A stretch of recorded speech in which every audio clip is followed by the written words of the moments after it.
Recording in We're going to progress. talk about that. So, Richard, I see you first. You want to give us a motion? Well, go ahead. Sorry, Brika. Sophie, make sure you ask for public comment, even though they asked for a continuance. Oh, okay. Yep. Good tip. Yep.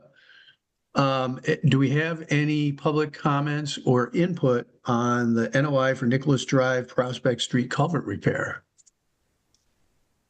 If participants use the raise hand feature, we can allow them to unmute. All right, good call, Tyler. Thank you. Give it a quick second. Don't see any hands. All right, now, Richard, do you want to give us a motion to continue the NOI for Nicholas Drive, Prospect Street to 701? And I should have looked at the date there. All right, good call, Tyler. Thank you. The 12th of March, March 12th. Second, don't see any hands. March 12th. Okay.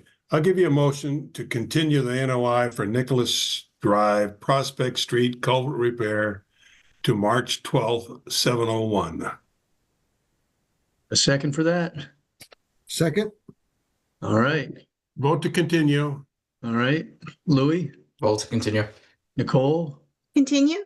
Michael? Continue. Roger? Continue. Matthew? Continue. And Mark LePage votes to continue. Motion is continued. All right, with that, we will open up the NOI for Symphony Drive, Tanglewood Estates. Again, I believe we have a request for a continuance. Just want to make sure nobody is here from Symphony Drive, Tanglewood Estates. Seeing that, we'll open it up. Any comments from the public that may be attending on Zoom regarding the NOI for Symphony Drive, Tanglewood Estates? All right, seeing none. Nicole, you want to give us a motion to continue the NOI for Symphony Drive, Tanglewoods Estates to March 12th at 7:02? Sure. I gave you a continuance for 7:02 for Symphony Drive / Tanglewood Estates on March 12th. 7:02. Yep. Mhm. Got a second for that? Second. All right. Nicole, how do you vote? Oh, excuse me. Continuance. Yep. Michael? Continue. Matthew? Continue. Louis? Continue. Roger? Continue. Richard? Continue. Mark LePage votes to continue. The motion's continued. Okay. Moving right Yeah. along. Now we're on to 670, the NOI for 670 King Street. Do we have anybody here from 670 King Street? Russell Waldron has raised his hand. Yep. Can you hear me? Yeah, hello, Russell. How you doing? I am doing well. First, I want to apologize for not making the initial meeting. I was All right. You might have dropped off. Do we lose you, Russell? I think so. He's muted. Is he back on? Yeah, he's in panelist. I think it muted him when it did that. yeah, I was muted myself, I guess. But anyway, so like I was saying, I apologize for not being here for the first meeting. And Brika filled me in and said, that the commission reviewed the project and was generally, in favor of it. I checked today again it was about 4:45, and we still do not have a file number. I put a DEP, yep. right, and so I sent an email out to the circuit rider there in Central, and she got back to me and was going to pass the request on to the person who was reviewing the project, and I didn't hear back. So I sent another email and still haven't heard back, so Okay. no file number. All right. one other thing we talked about and we checked on is it sounded like there were plans to demolish the concrete patio around the pool and use the remnants of the demolition to fill the pool. I don't know if they're gonna do that. I mean, that's something that I would do, to save the cost of bringing in fill, but I don't know exactly if Dave has that plan. I mean, the pool is coming out and, everything associated with the pool is coming out. And then how he is gonna prep that area to build a garage and his unattached porch, I guess it is. He hasn't filled me in on those details yet, but I imagine. So something we discovered, right, is that practice is, I would say, generally frowned upon. It is possible if you're willing to break up the pieces of concrete into no larger than 4-inch by 4-inch squares. Right. That's pretty challenging. Yeah. But, we definitely worry about settling. So I would say, unless anybody in the commission feels differently, our preference would be not to do that. All right. And to come back with a plan for a different fill, an alternative fill to the pool. I mean, this is just stuff we discussed, and that's why we have the meetings to talk about it, right? I mean, nothing wrong with asking about it and presenting it, but after the conversation, we researched it a little and would prefer we go in a different direction if you guys could put together plans for that. Absolutely. Okay. We did ask for the plan to be updated with erosion controls. That was submitted, so thank you. One other question we just wanted to make sure that we were clear on is, it's described as an area to work on cars, which sounds great. Is that, we just want to confirm that's for personal use, or is this an intended business?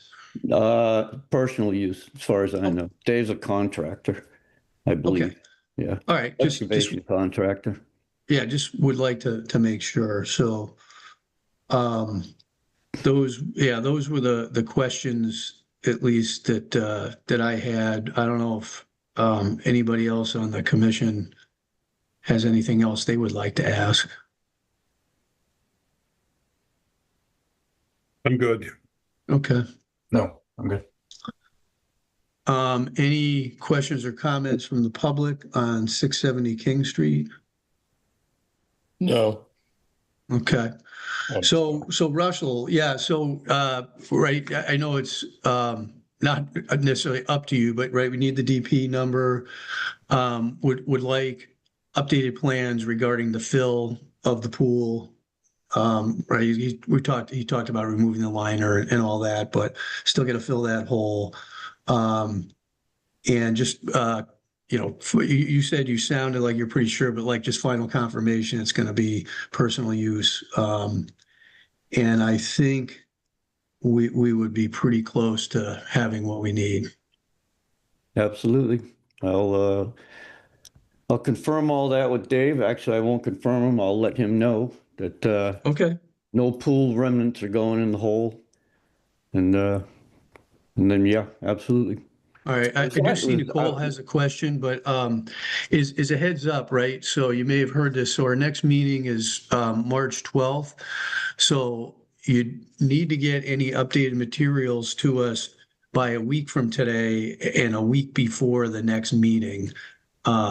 So just as kind of a heads up as the timing we work with, if you can get us all that information a week from today, that'll allow us to address it on the 12th.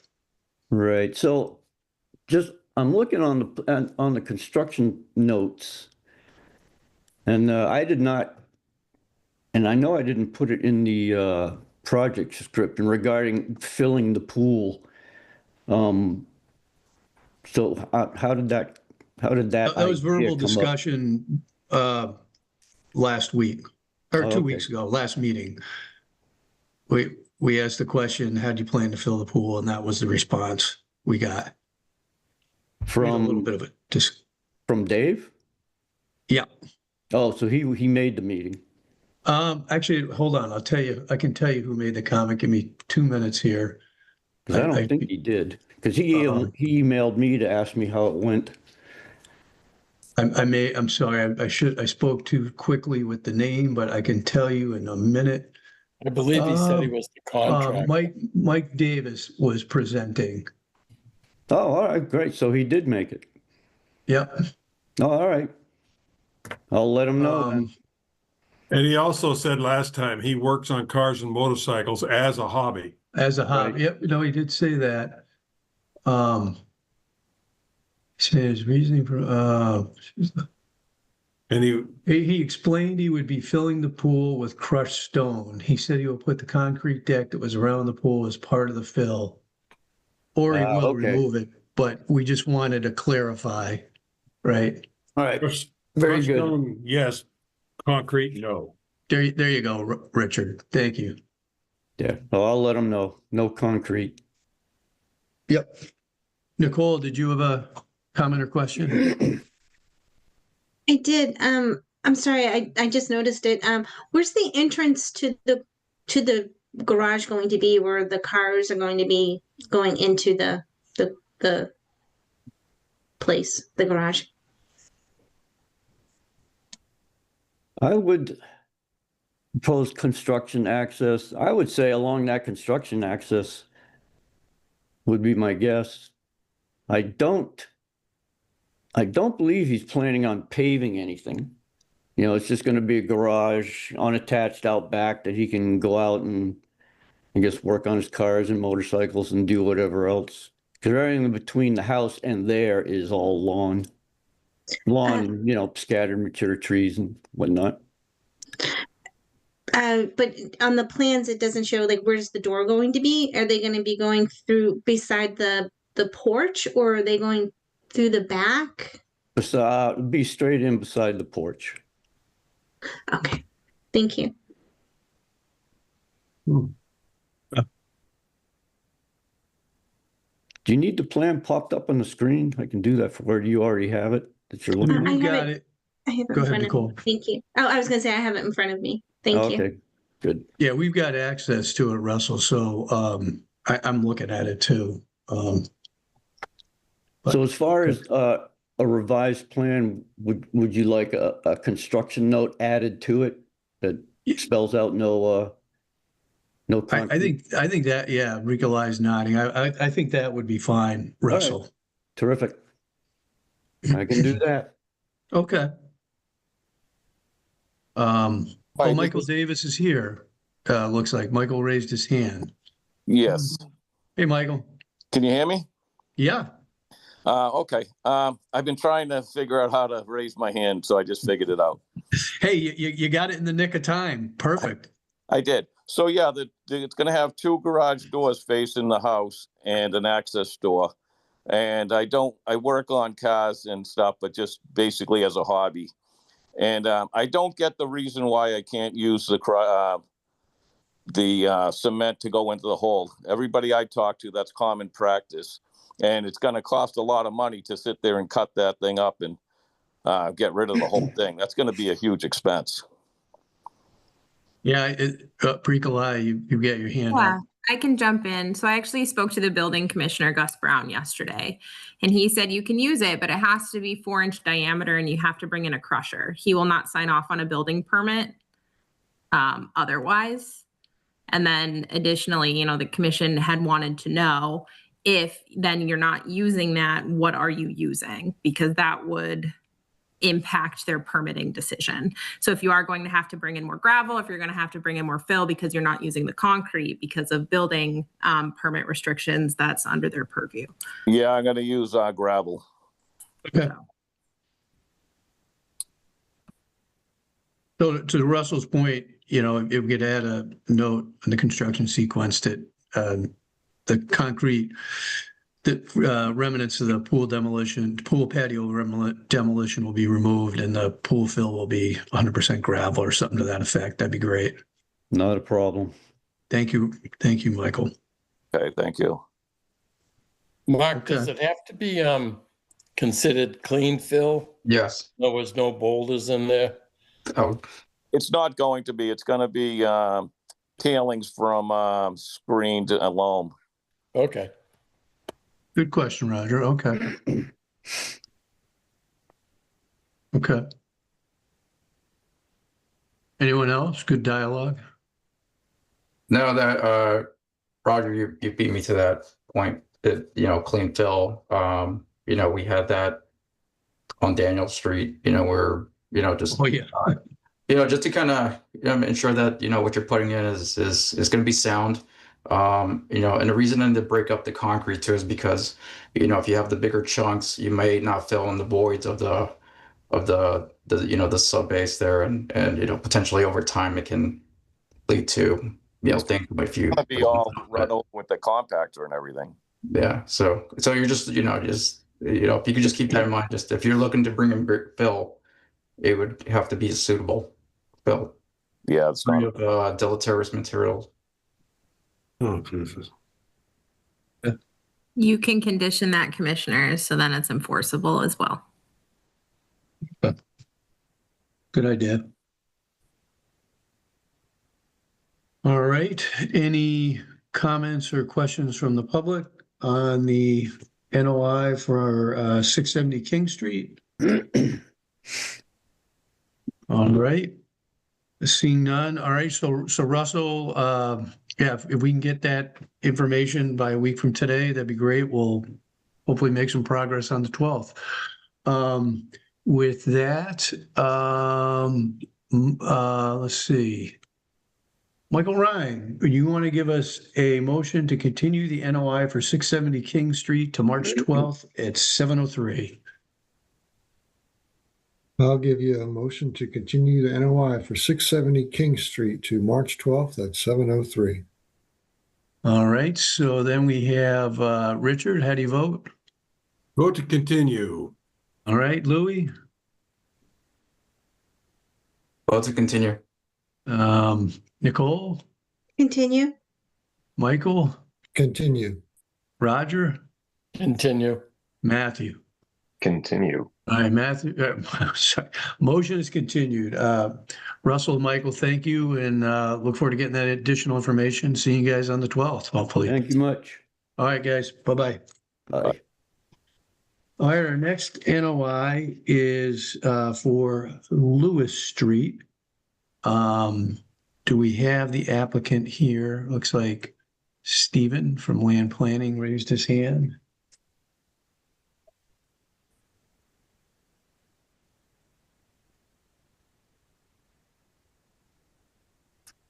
Good evening. Can you all hear me?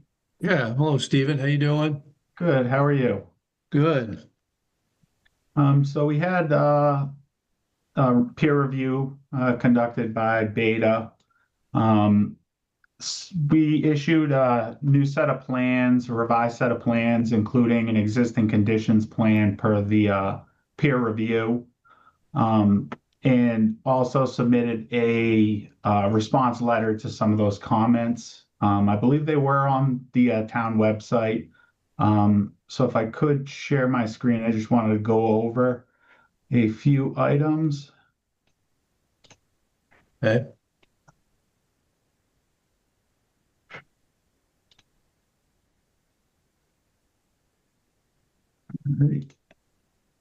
So have you, Stephen, confirmed with the other departments in the town the viability of this, right? With the involvement with the roadway and everything? Yes, I believe from speaking with the applicant that we have actively worked with the DPW and they are okay with the pavement extension. I heard just after last meeting that the applicant was seeking a water connection permit. So he submitted a water service connection plan. And he has actively been working with other boards and departments. Okay. All right. Thank you. Yes. So everybody can see this sheet. Yeah, as a recommendation, the way, at least the way it's coming across on my screen, it's fairly small. So maybe if you can do some overview, but it might be worth, yeah, there you go.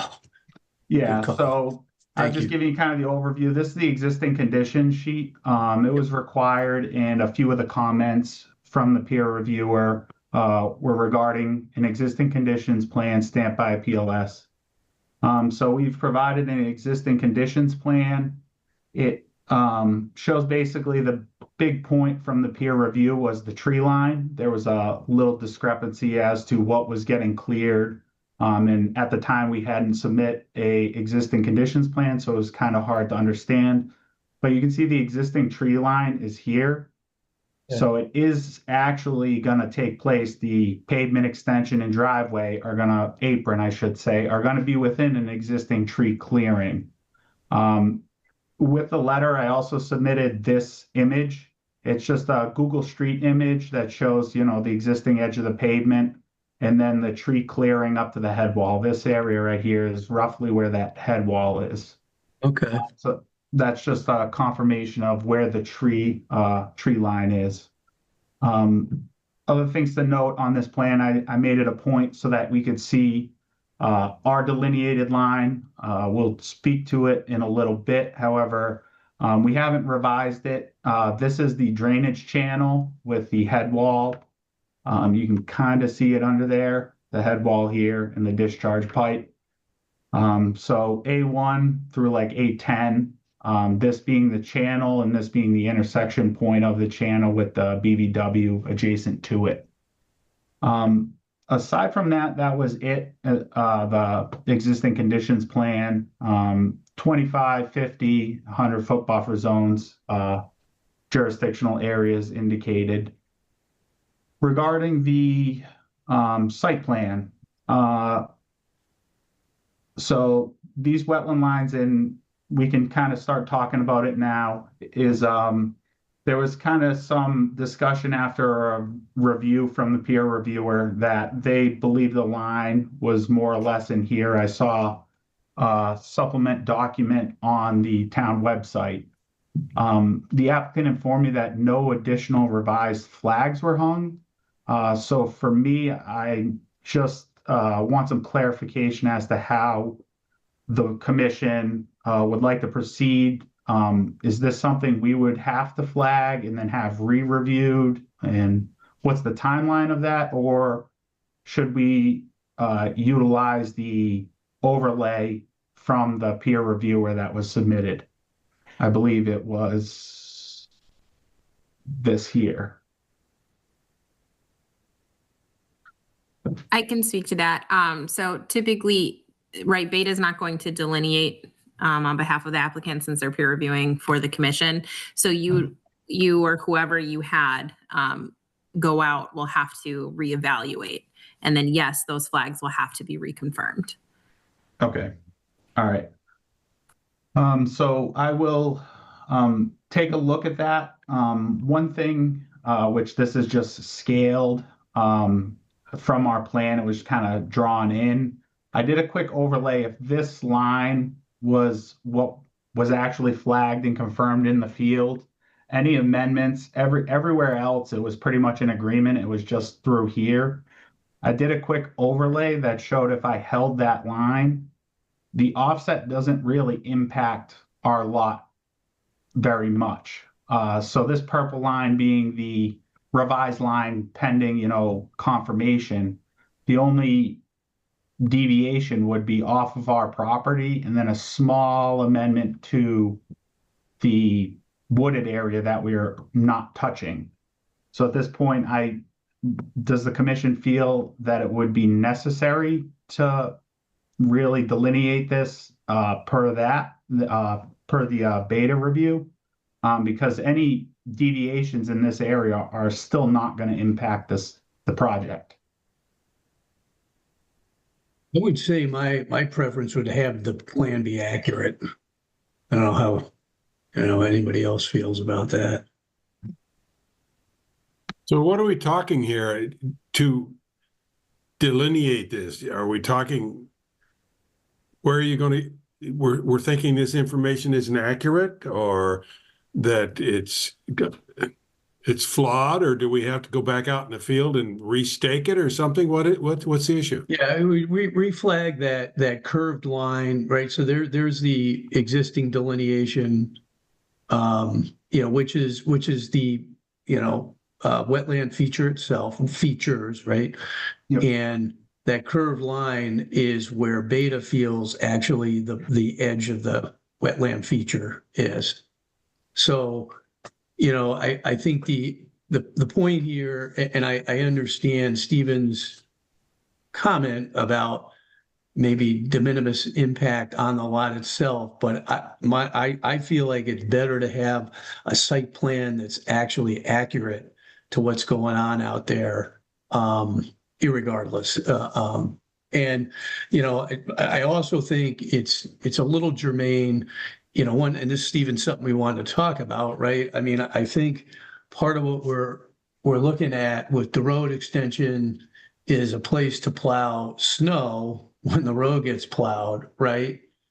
And what we're looking at is, a buildup of snow and potentially, snow melt chemicals that's going to melt at the end of that road and drain into that culvert, which feeds into an enormous wetland complex south and east of that. So, if you look at the GIS of this area, this is just right there on a massive that feeds into a massive wetlands complex, right? So there's a lot going on right there that I think is we would want to consider. I'm still having trouble with that, Mark. Okay. How is he going to do that? I mean, Beta came up and said he thinks it's drawn right there. Why did he think it was drawn right there? He didn't go out in the field and establish it. He was on a GIS or something? So our site plan, the blue line, represents the on-the-ground field delineated and field located line as we saw it the day of the field work. Beta went out and reviewed our delineation and believes there's a small area that may have been excluded. And that's what we're kind of discussing is through that area, they believe it's a little higher up than what we delineated and field located. So we didn't trace or do any of that for this. We actually did on the ground field work and delineation. So what is we have a line drawn by Beta that is their interpretation or their suggestion where they think it might be. How are you going to confirm that? Based off of the indications of the commission and the chair, I believe they're recommending we delineate what we believe the line is according to this. And correct me if I'm wrong, Bricolai, Beta would go out, re-review this area where we reflag and locate, and they would then have to confirm that small deviation area, correct?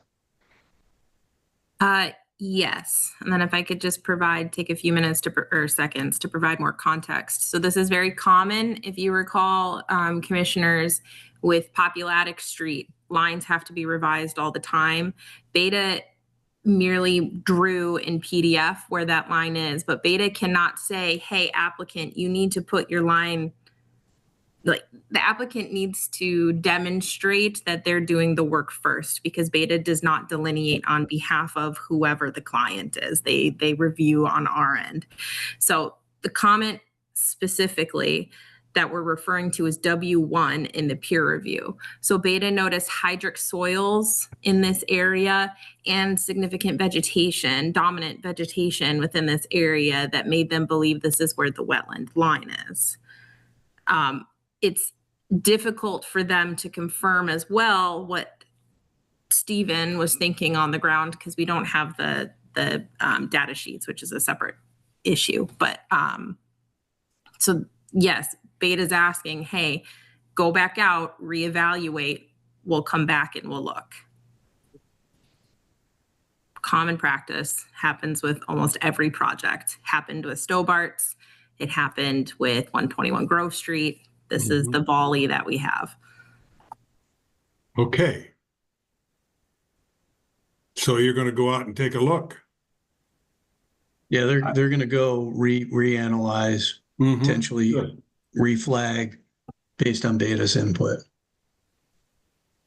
But just for some context, right? This is, you know, the wetlands complex we're talking. So these are the two lots in question here, right? Here's Lewis Street ending. Here's where the head wall is, right? This is a drainage from that has now been maintained, is now a wetland feature, right? I believe that's accurate, and feeds into this entire wetlands complex, right? Just to give it some context there. So that's, I mean, I'm just giving you, you don't have to agree with this, just my thinking why understanding where the wetlands are here is pretty critical, because, you know, all of this or what happens here potentially connects to all of this, right? That's just massive. And so we have potential to impact that at any rate. Well, there's Mark, does the town have a drinking water well down in there also, I believe? I don't know the answer to that, Roger. I almost think it's between there and 444 East Central.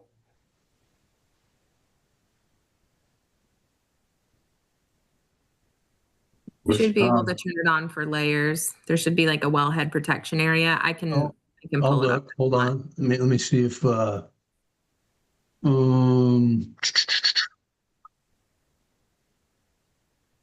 there's plenty of options, right? Just got to go through them all. Yeah. Um, It's going to be under state data. I think it's I'm under state data. I kind of thought it would. Surface water supply. No. Yeah, maybe No. surface water. My bad. It's under the super secret town login. Okay. So you get to pull it up then, I guess. Okay. You need the secret decoder ring. Right. Yeah. You still have one, Roger? No.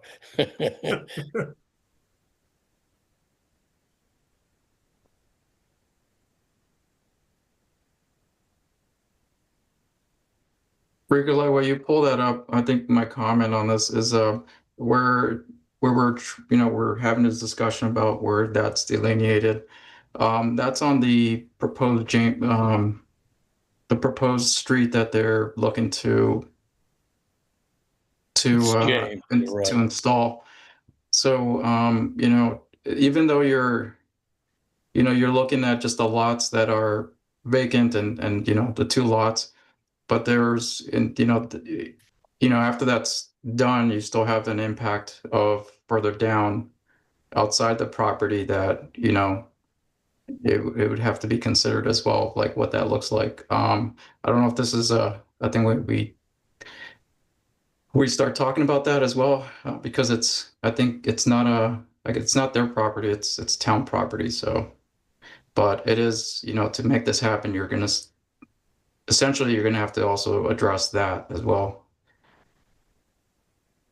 I'm not so sure I follow. Yeah, sure. Yeah. So once we got the map going, maybe. Are you able to see my screen? Yep. You're up. Okay. Yes. So these are the properties. This is the well.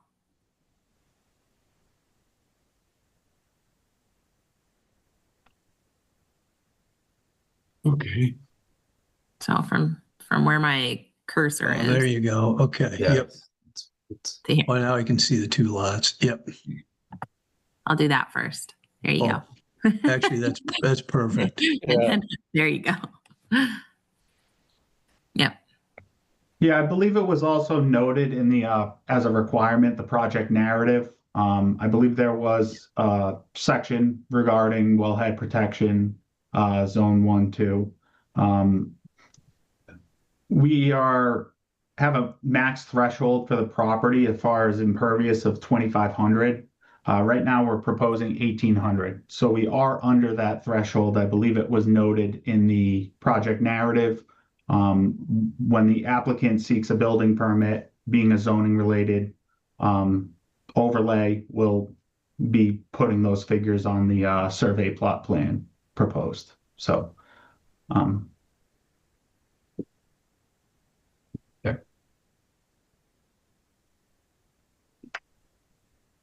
Well, Because so can I share my screen just for a little bit? So Yeah. let me see.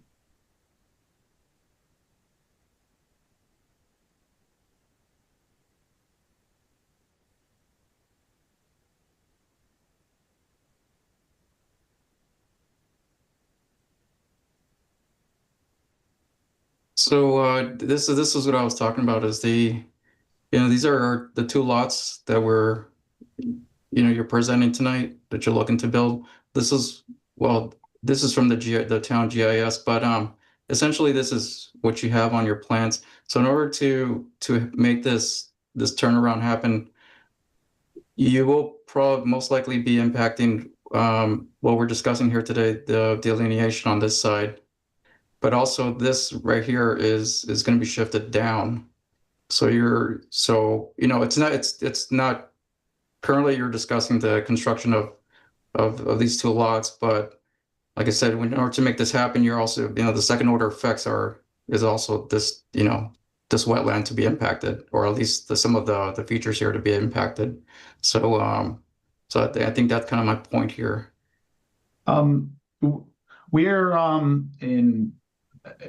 If you look at the plan, we're not extending or touching anything within the 25-foot no disturb. So there is no intent to touch any drainage ditch. There's no intent to touch any wetland. We are not disturbing anything within the 25-foot no disturb. So we're not going anywhere near that. No clearing? No. Okay. Yeah, if you look at the existing conditions plan, it shows the existing tree line, and the tree clearing for the lot itself just connects to the existing tree line into our lot, but all disturbance as far as trees, grading, impervious surface, stormwater, that's all outside of 25 feet. So we're not proposing any disturbance within 25 feet of either of these protected jurisdictional resource areas. Yeah, maybe I'm seeing this differently. Okay. Oh, let me stop there. Let's see. well, it shows on his plan that they're not getting near they're not violating the 25-foot line. Those. Yeah, it's right there. So this head wall here, that's you're saying that this is the head wall, right? Yes. I believe it's wetland flag A4, A3. Right. Yep. That's the head wall, correct. Okay. So that's I wish I could flip back to it. But it's Yeah, that was that blue feature. Right, It was right, like a yeah. thick line almost. Yeah, but to extend, so this is the two lots here. To extend it further down, like to create this road, you're gonna have to extend this down and then to the west. So just north of the red line, you'll see sediment and erosion control barrier. Then there's the sewer connection, and then there's another line. That's the end of pavement. I believe it's marked end of proposed Right. pavement. Right. So we're not going any further with our traveled way extension past that point. Thinking about that photograph you had, is the pavement going to end at the tree So it line? ends right here then? When Yes. everything's said and done, it's gonna end right there? Yeah. Just Right there. yeah. More or less. You can see that contour label just between where you were highlighting and that contour label. It's labeled end of pavement. Yeah, end of Right, pavement. right. Yeah, that's existing, right? Or No, that's the extension. If you would like, I could zoom around and share my screen. Yeah, so just underneath that 100-foot buffer line, I'm sorry, our plotter kind of was on the fritz. It was going blue and green. But just south of that blue line, 100-foot, is the existing end of pavement. That's see what's that. indicated in that picture. Yep. So from that line to that end of Got it. pavement there, correct. Yeah, that is the Okay. extension. I believe it's only 40 feet of pavement. Okay. And that doesn't even extend to the tree line or the head wall as you on this or as you showed us in that picture. Okay. okay, so maybe I was this correct. Maybe I misinterpreted this. I thought this road here had to be also be built in order for the fire truck to turn around. That was You're saying this is enough right here? yeah, so there was a dead end street bylaw, and with the 40-foot extension we're proposing, we do not go past that. So we're under the threshold for requiring the development of James Street. So we're not going there, nor would we be able to, because we would be impacting the resource areas, drainage ditches, and all that. Okay. Copy. Thanks. Nicole had her hand up, but Louis, I want to give you a chance to finish your thought there. No, I thought it was my belief that James Street would have to be, there would have to be like a time because of the fire trucks, and they That's what I couldn't do thought that. too. That's Agreed. a concern. Okay. Nicole? I just had a question about, so there's a lot of impervious structures, and I was just wondering if there was any plan to try to reduce that, because then you have the driveway is in the 50 to the 25, and then you have the other section where the road is. So is there any way to move, like try to mitigate that by moving the driveway? I don't know, or lessening it or something? So kind of two things. One is the pavement road extension. We have to construct that and propose that per DPW specifications. So it has to be a certain width. And the reason for that length is to provide the roundings of the driveway. With that also is the zoning setback footprint for the house. The dwelling had to be kind of situated on the lot as shown because it was the furthest away from the resource area. And we were able to actually have a straight run of driveway to it. If we had to do the driveway at an angle, we would end up with a longer driveway, and it would have been basically more pavement than current. As far as mitigation, again, we tried to push as much pavement and minimize as much impervious as we could.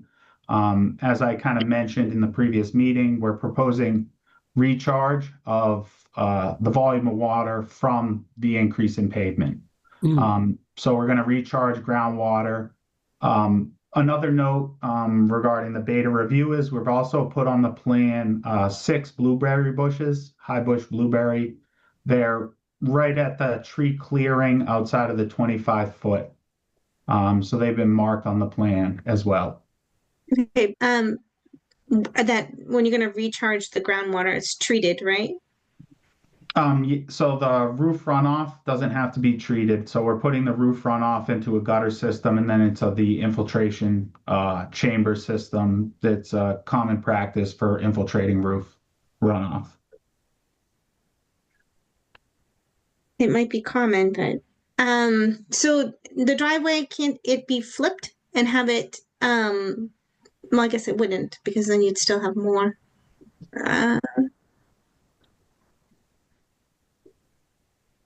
What's going to happen with the runoff with the from the driveway and whatnot? So we have this grass strip adjacent to the driveway. And then we also have vegetated, the buffer zone, the 25-foot. It's going to be vegetated, leaf litter. It's going to, cause a longer time of concentration. We ran a soil test here. We didn't want to go too crazy and get stuck out in the site. So we dug one here. It was very sandy soil. So it's going to be a high recharge. I believe the soil class was an A soil, if I recall. So it's a sandy soil, and it's going to have high infiltration capacity.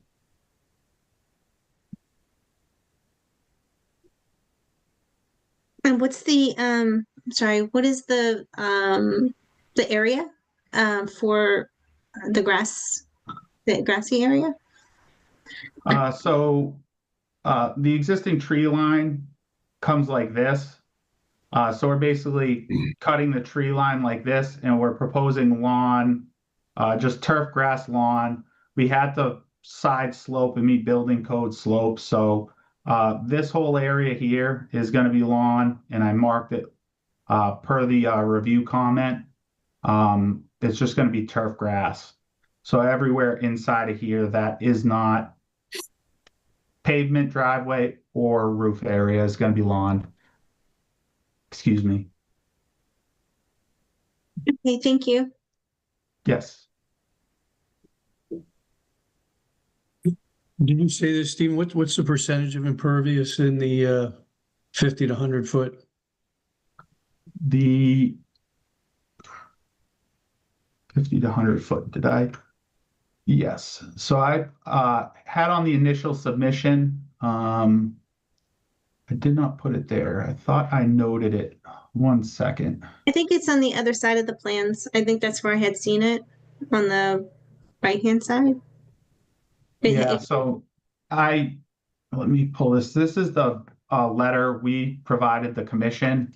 It asks about the 30% threshold of impervious within the 50, 100 foot. Right now we're proposing 1,766 square feet. So we're under that 30% threshold. Okay. Also, the lot's only 10,000 square feet, and it's more than 50% buffer zone, 50 to 100. We hadn't seen this letter yet, by the way. It probably didn't come in time to be posted for our meeting. So thank you. That was my question. So this is helpful. Were there any, because, we got this on short notice, were there any particular comments that the commission may have had any questions or want verification of? I mean, those are the ones I had. Certainly anybody else can ask, and we'll get a chance. We'll get this posted to our drive and be able to take a look at it, and obviously Van will respond. But yeah, thank you for going through this, because like I said, we hadn't seen it yet. So, in general, did you respond positively to Beta's comments? Yes. So a lot of the items, just to go a little further into our reply, we provided this construction sequence in the project narrative. They wanted it on the plan, so we added it to the plan. It's a very general schedule, pending, certain permits. They wanted the erosion sediment control contact on the plan. It was in the narrative, so we put that on the plan as well. In addition to Beta, DEP also had a comment regarding this utility crossing here. So we went out and pulled inverts and calculated the elevation of the pipe here, and we'd have adequate clearance. We added this note 14, and what it basically says is that to prevent damage to that pipe, we're going to cross over it. To prevent any damage, we propose hand digging 5 feet either side of this pipe so we don't damage that drainage culvert.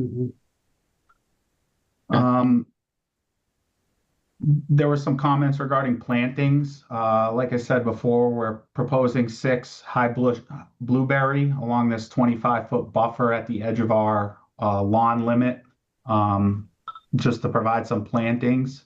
They also asked about material stockpile and storage. We put it as far away as we could. We didn't want to, put it back here because we'd rather keep that vegetated. So, unfortunately, this was the only area left that we could put the stockpile and storage. Those are just off the top of my head, some of the review comments from Beta that we obliged, I guess, complied with. Okay. Okay. Any other questions from commissioners? I just had a quick question. Sure. So with the James Street road, with the snow removal, where are they gonna, I don't know who can answer this, but I guess it would be maybe DPW, but where would the stockpiling for snow, what would that look like? Where would that be? Nikolai, did you have a comment on that? Yeah. I can answer that because I spoke to DPW about this project. So plows it would be at the terminus of the road of Lewis Street. That is where they would stockpile snow.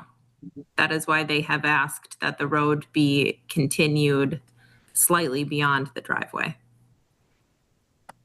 I'm sorry, where is the, oh, okay. I see it. I think James Street is just on paper right now. Yeah, it's just a paper street. Okay. Like Spring Street, right? Yeah. Or Spring Street Extension, I guess. Yeah.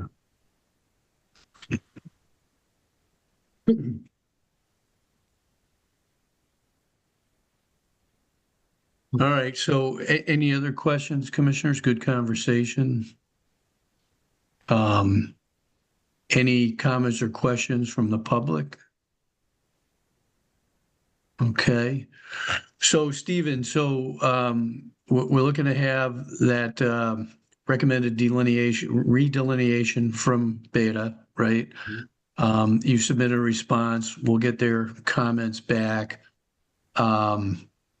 And those would be the next steps that I see or can think of here. Anybody else think of anything I might have missed there?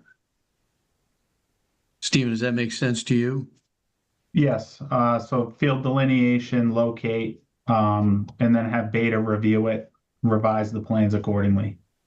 Correct. And they'll respond to your response to their comments, and we should have that'll be a good picture. I don't know if we'll get that by next Thursday, but at any rate, okay.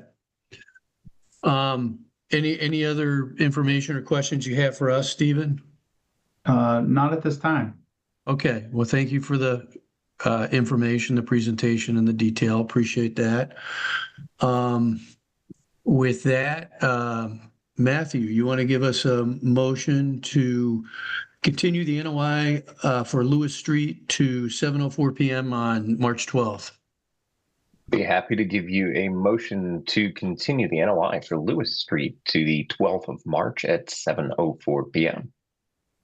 Second for that. All right, we got a second. Matthew, how do you vote? Vote to continue. All right, and then Richard? Vote to continue. Roger? Continue. Louis? Continue. Nicole? Continue. Michael? Continue. And Mark LePage votes to continue. I think I got everybody. Like I said, these move around a bit. Anybody I missed? We good? All right. Motion continues. Thank you, guys. Thank you, Stephen. Appreciate you coming in. Yes, And, thank you for your time. You bet. Bye-bye. Bye. All right.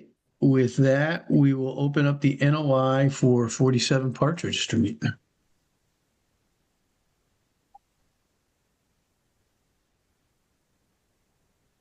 Got Jacob Crossan here, right?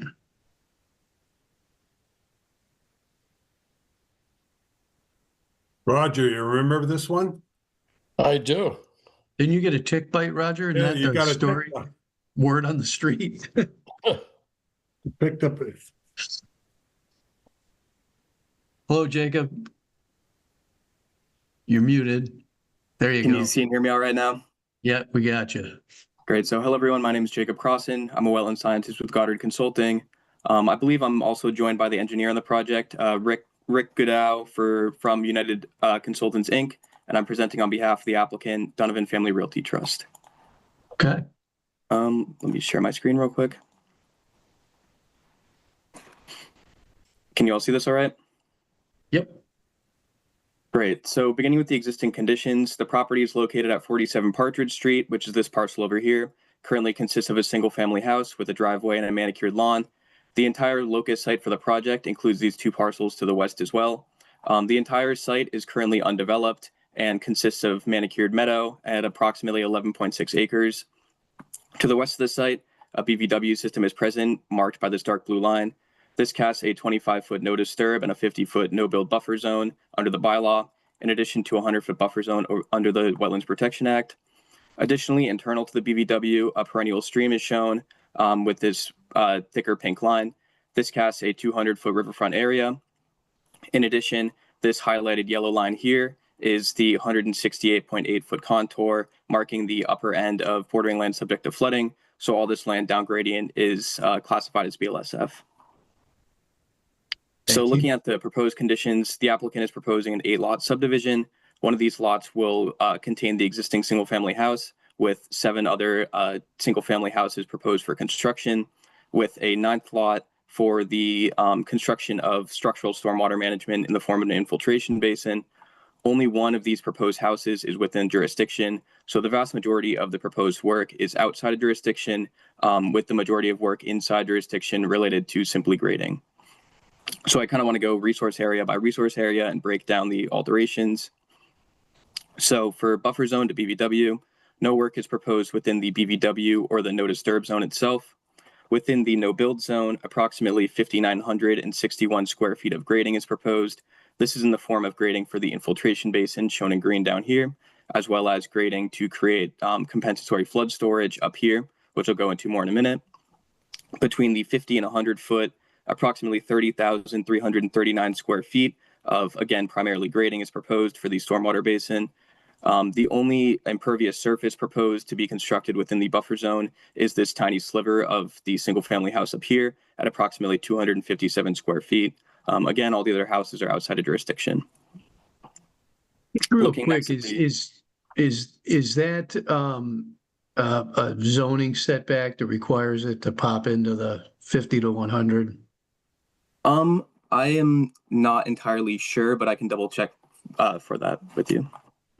I mean, obviously, we'd love to get it out of that, but if you're up against a zoning setback, I understand that. Just was curious, so thank you. I can check on that for you. Next, looking at riverfront area, no work is proposed on the bank or in the inner riparian zone. Within the 200-foot riverfront area, again, alteration is limited to grading for the stormwater basin. However, this is technically exempt under 10.584D1D of the Wetlands Protection Act, excluding areas for structural stormwater management from alteration calculations. And finally, for work within BLSF, the applicant is proposing the filling of approximately 2,848 square feet of BLSF at 570 cubic feet. So that's this red line down here. And this is between the 168.4 and 168.8 foot contour. To provide compensatory storage for this, the applicant is proposing the grading up here that was priorly mentioned at approximately 4,811 square feet or 962 cubic feet. So this is approximately a 2-to-1 ratio between created flood storage and that which is being filled. So that's fill for grading, right? Yeah, for grading for the infiltration basin, yes. So that kind of concludes where we're at now. For the most part, most of the work is outside of jurisdiction, outside of grading, and this little bit of the single family house up here. So I would now like to open it for any questions or comments you all might have. I have a question. You have the proposed basin down there is fed from the street with an RCP pipe, but then we have this other structure. I don't know if it's a structure, but a pond that's, well, I can't I'm pointing to my screen, but let me get to the page here. And I was wondering, the wet swale section. How is it fed and what's its purpose? So, yes, I actually skipped over that. Up here at the northern, this is the actual site plan. I was just showing these because they're nice and colored and everything. But up here we have a water quality swale, which is mainly for the treatment of that's stormwater. not where I'm talking. You're talking down here. Yes. Yeah, on your plan. Maybe I'm wrong. Is the wet swale section, that is what that is up there? Okay. Yes, this up here is the water quality swale, and then down here is the infiltration basin. I understand that now. But now, what is this thing down near the proposed basin? We have a little riprap. What's that? This right here. Yeah, right. I believe that there is a detail on one of the site plans that goes into more information on that. Yeah, okay. So this shows the whole infiltration basin, and I believe that it is a sediment forebay to try to capture any sediment before it runs off into the basin. Okay, so the RCP flows into that, and then it goes on into the infiltration basin. I believe so. So that's a sediment forebay. Okay. All right. I understand that now. I was a little confused. I feel like this one's a little easier to see. And the cross section of the road, you're going to put about 3 or 4 foot of fill to make that road? The proposed road is running through here. Are you talking about this? Yeah. I Unless I'm looking at the cross section wrong. I'm not sure if the engineer Rick is here. He could speak to that probably better than I could.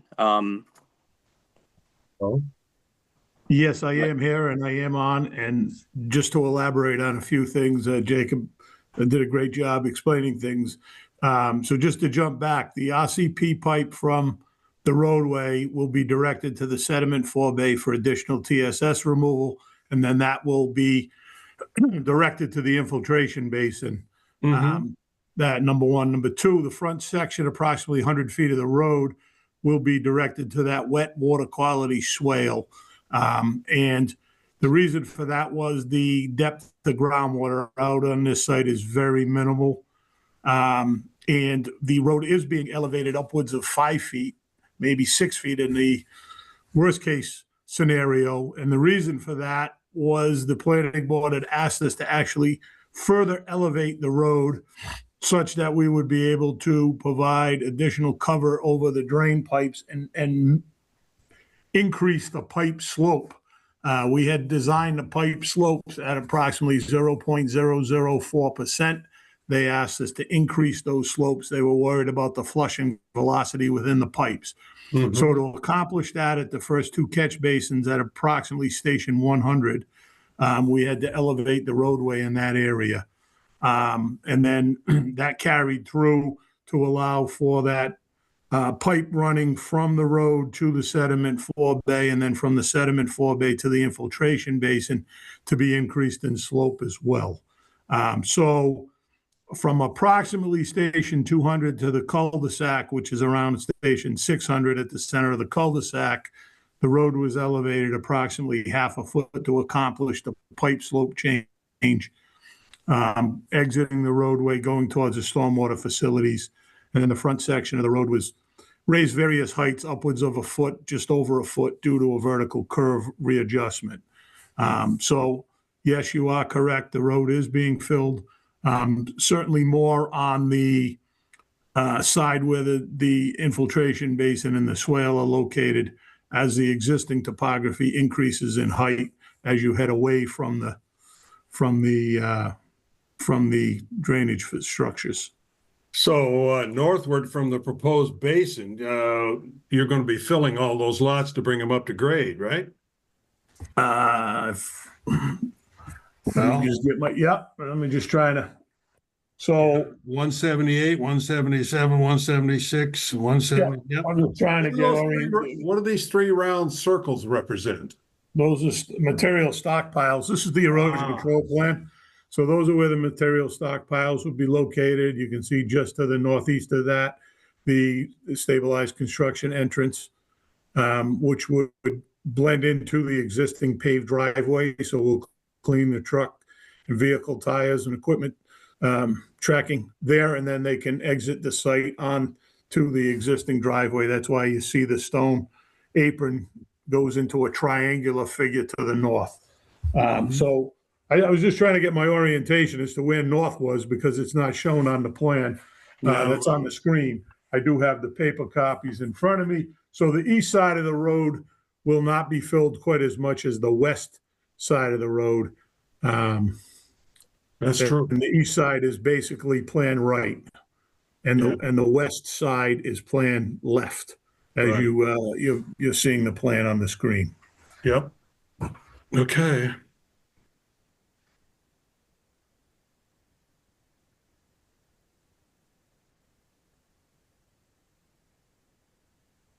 All I got. All right, Richard, thank you. Nicole was up next. So you have a catch basin at the south of the property of the road, but there's nothing to the north. What is your plan for runoff from that? Jacob, could you go to the site plan sheet 5? Yes. So this is the road profile. There are 2 catch basins proposed. Catch basin 1 and catch basin 2. Jacob, if you could go up a little bit with the other direction so that we can see the profile itself. Yes. There you go. So those 2 catch basins are at approximately station 1 plus 30. I would Jacob, 30 can to you just blow 35. that up a little bit, if you don't mind. Yeah. Thank you. There we go. Thank you. Sorry, Rick. Okay. Yep. So Jacob, maybe you could point to catch basin 1 and 2. Yeah, right over here. Yeah. So there's the label. That's The right catch basins are then located right there. They would be captured, directed to that drain manhole to the right of that, about 10 feet to the right. And then that would flow down towards the right. You can see the pipe is sloping away. And then there's a catch basin 3 located right in there. Just that's the drain manhole. I'm sorry, no, that's the catch basin. You're right. Then the drain manhole is located just to the right of that, and then to the far right of that, in the low part of the 2 roadway slopes, that we've created a low point just outside of the outside of the cul-de-sac, and that would be catch basins 4 and 5. So in total, there are 5 proposed catch basins in the roadway. And what is the percentage of TSS that's going to be captured? It's in excess of 80%. So we actually did a de minimis calculation where we calculated approximately 85% TSS for the stormwater directed to the catch basins. And then on a percentage basis, we calculated out what that would be, and the water quality swale, the wet water quality swale, had a 75% TSS removal rate. So we prepared a calculation that was reviewed by Beta on the planning board side, and we had a TSS removal, which is in the stormwater report. I believe it was in the range of approximately 82% TSS removal. Okay, and what is your plan for maintenance of the I'm gonna call it retention pond, the catch basin, the proposed basin? The infiltration basin? Yes. Mm-hmm. Yep. So we provided an operation and maintenance plan within the stormwater report and also on the plan. There's reference to that, so you can go into greater detail there. But ultimately, this roadway will be brought to the town for acceptance, and the ultimate responsibility would be the DPW for the maintenance. And we have a construction phase operation and maintenance plan for the developer to administered during the construction period. But after construction, DPW is going to be responsible for that? Yeah, this will actually, as typically is the case with subdivisions, these roadways become public ways. Mhm. That's why they're designed to the planning board standards, and they're much more particular about roadways than they are, say, a commercial site development project where the stormwater system would remain private and be the owner's responsibility. Thank you. All Thank right, you. thanks, Nicole. Louis?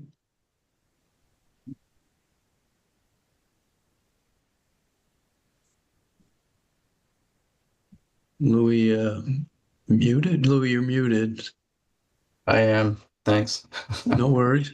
It's so I just thanks for that. I think I was also kind of looking to understand like that one page where you had the stockpiles, but then we had the existing information in there. So I was trying to I was trying to figure out what those were, but thanks for pointing those out. I guess one of my just observation on one of your sheets, this isn't a flood area, and just kind of looking at what this property looks like on the firm. There's a note in I think I want to say it's on page 2 of these drawings here.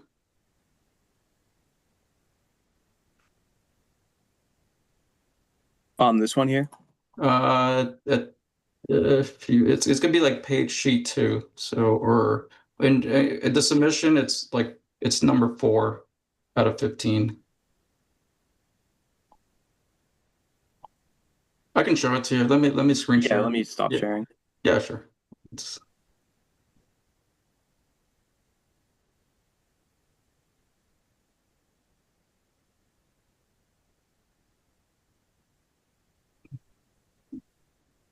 Okay, so everybody see that? Yep. Okay, so here I'm just looking at this note here. It's we definitely have, me and 2 other commissioners looked at this area. So there's you're calling this out as a flood area, zone A, zone B, and zone X on the latest one. I might be looking at something differently, but can you just confirm that this was a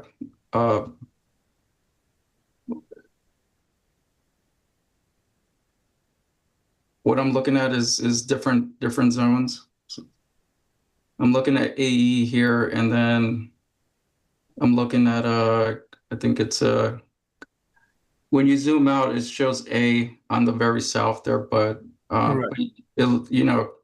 just want to confirm if that's we're getting that designation correct there. Yeah, so a zone A is the 100-year flood zone. A zone AE, if you look at the legend, would indicate that it's a zone A flood zone, and the E designation means that an elevation has been assigned. Okay, yeah. So if you look to the south, you'll see they have the elevation 168.3 at the cross section that was done with F. To the south of that, if you pan up, there's the 168.8 here. Correct, which is the last. That's the extent of where they did the cross sections in the study. So everything to the south of that would then change to a zone A with no designated flood elevation. Okay. So for all purposes. Go ahead, I'm sorry. No, go ahead, Richard. Yeah, so that's why they've kind of truncated the Shepherd's Brook with the cross, the light brown crosshatch that terminates at that last cross section.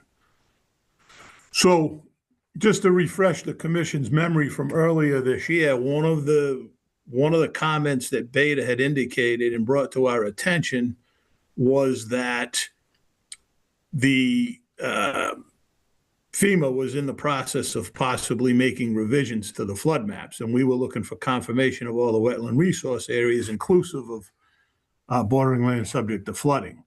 Mm-hmm. So I don't know the exact language, so I will ad lib slightly, but my understanding was that the bordering land subject to flooding was to be reflected as the future maps were going to be coming out after the commission issued the ORAD.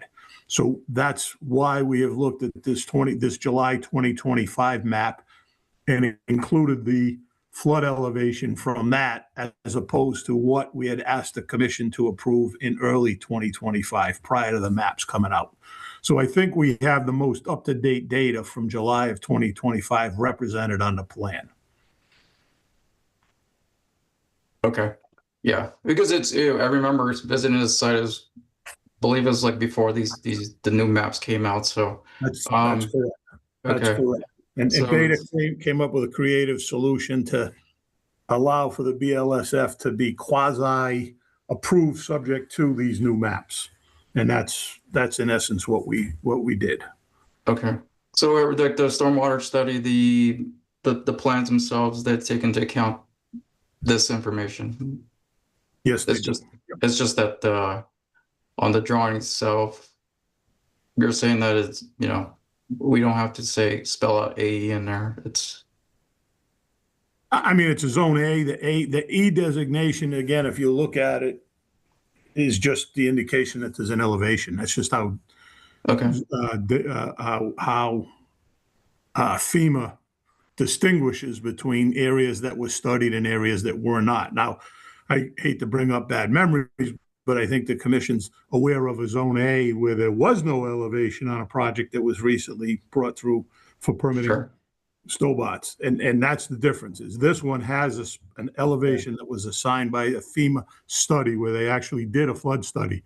The issue is they terminated that study just at the south end of our property, where they didn't further study upstream. Well, actually, they have something up here too. It's they call it out as 168 upstream as well. So you'll have two. You have it to the north and the south. Correct, but to the south of the transect F, that's the limit of the study. Mm-hmm. So F going towards E is actually the direction the stream is flowing. So E would be downstream from F. D would be downstream from E. So if you went over to E on the other side of Partridge Street, you would see that elevation has actually dropped because the restriction of the culvert under Prospect Street has been basically the stream would have flown through Prospect Street and not have that as a restriction. Great. Okay, thanks. So the this call out here. So we're on a zone A. Where's the X on this one? As and B as you're referencing here?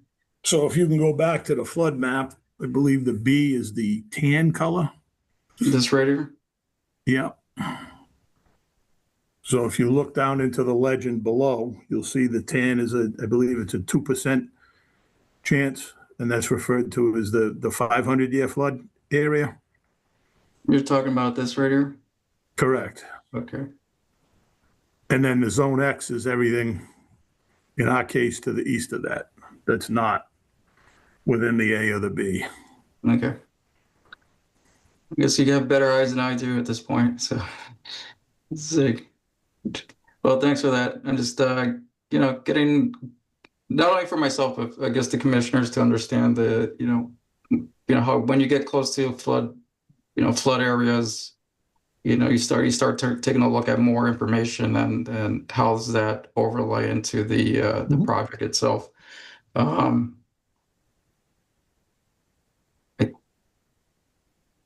had a thought. I'll come back to it. But if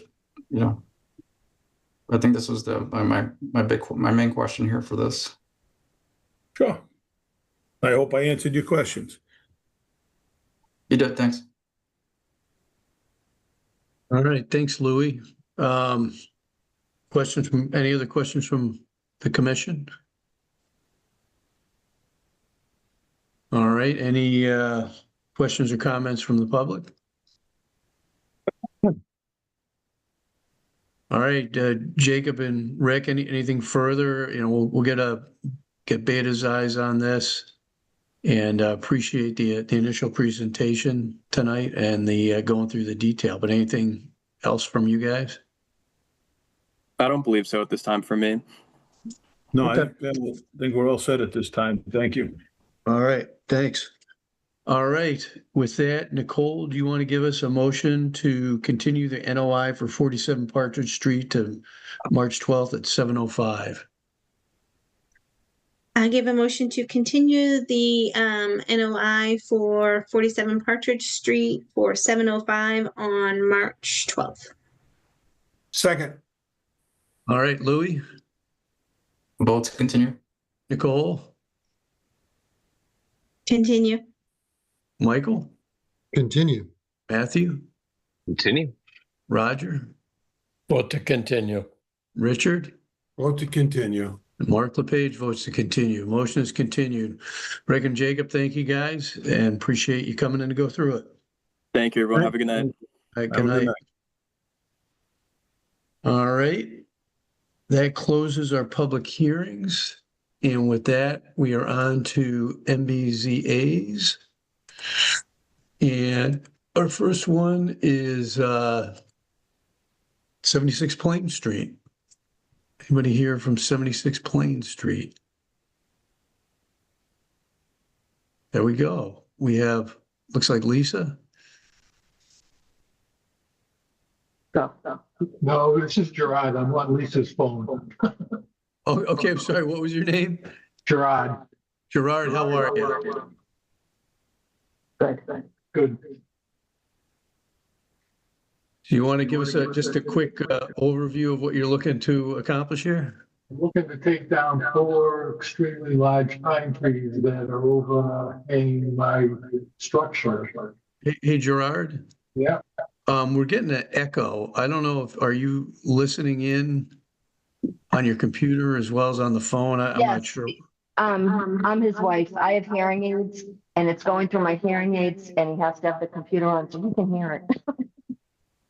Well, I'll shut. Yeah.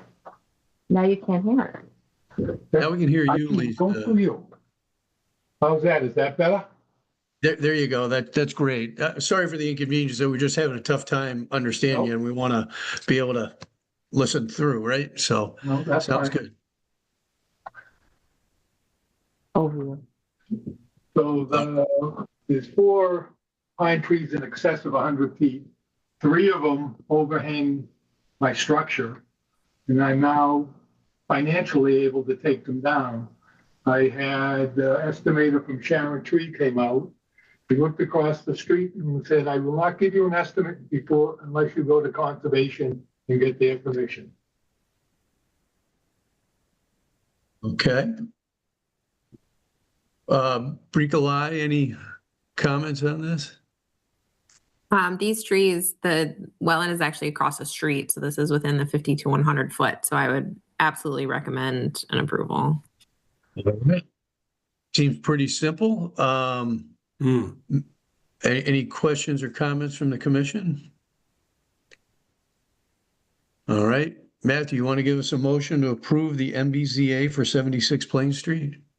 I'd be happy to give you a motion to approve the Just MBZA. sorry, Yeah. late comment. Do we want to talk about stumps at all? It's right next, based on the pictures, it looks right next to his house.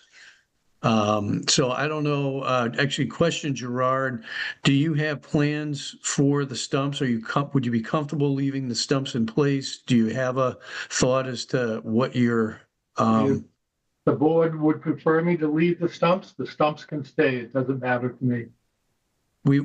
so thank you, Michael. That would be our preference. So if you're open to it, if we could leave the stumps in place, that'd be great. That would be fine. No problem at all. All right, good catch, Michael and Gerard. Thank you for being flexible. So, Matthew, if you can give us a motion to approve the MBZA for 67 Plain Street with stumps being left in place. Happy to do it. So I give you a motion to approve the MBZA for 76 Plain Street with stumps being left in place. Second. All right. So, Michael?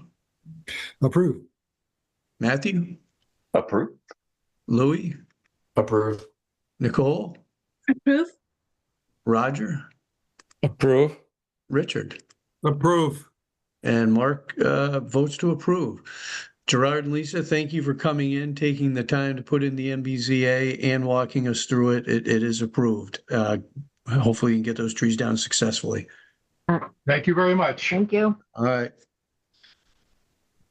Our next MBZA is for some National Grid work on Elm Street. Do we have anybody here talk about that? Looks like Emma and Elizabeth. Hello. Hey, how are you? Good. How are you? Great. Thank you for coming in tonight. So you want to just give us a quick overview and run through the project if you wouldn't mind?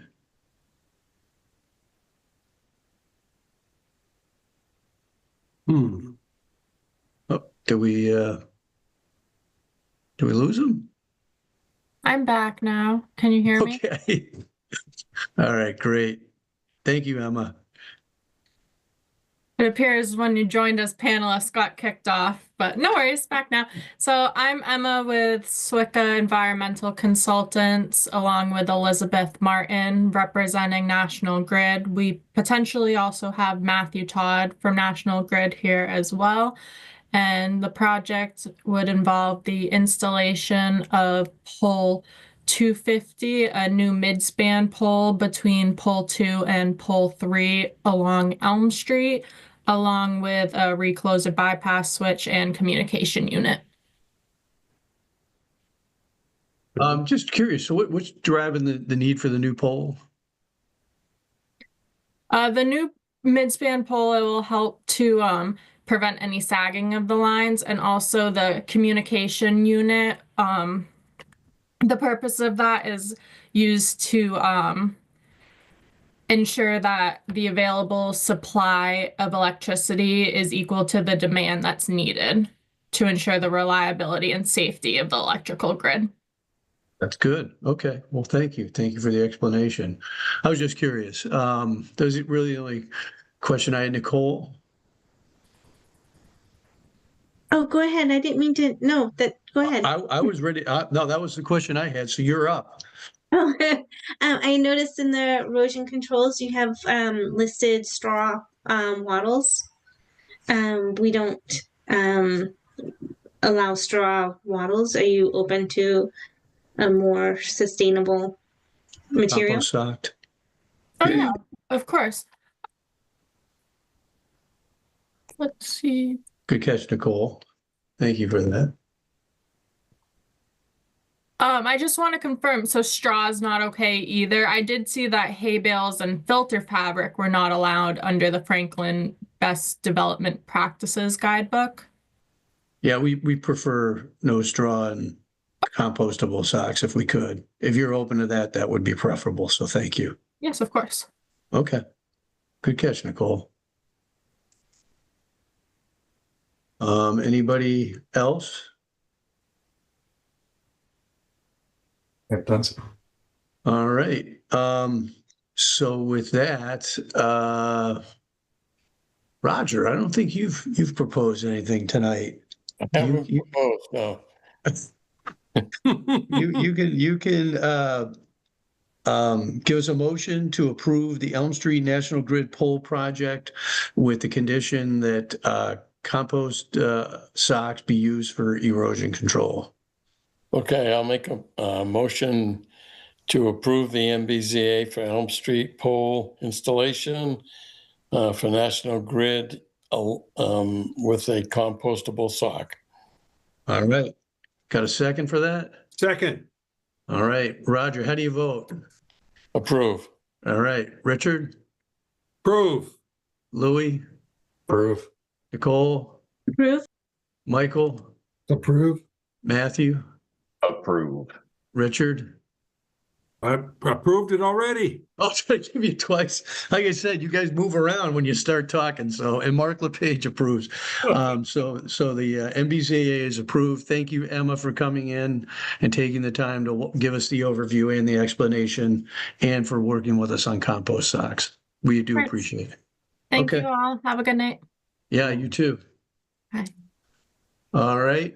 And then we're on to a certificate of compliance. Looks like this is a fairly academic COC, just to close out for work that never occurred. It was completed. That's accurate, right, Bricolai? So at this point, Sorry, any question? Mark. No, go for it. Is there a permit modification before it on the agenda? Oh, you're right, Michael. Thank you. I jumped it. Oh, good call. Thank you very much. We have somebody that's raising their hand right now.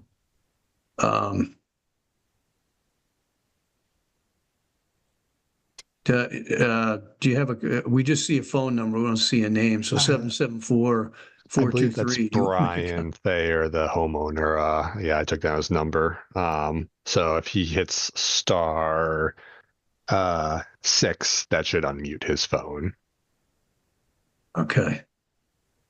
Commissioners, while he does that, this is an MBZA that was recently approved, work similar to your OOC, just has not been done yet. MBZAs, while they take place of an RDA, for example, typically are not extended. Typically work is conducted within that 3 years. An applicant emails me, says I completed the work, here are photos, or I do a site visit, and they go on. There's no mechanism right now for an extension of an MBZA. So this applicant, this homeowner, is here to say that the work has not been yet completed, and you're here to facilitate a discussion to design that mechanism for an extension or what have you. Okay.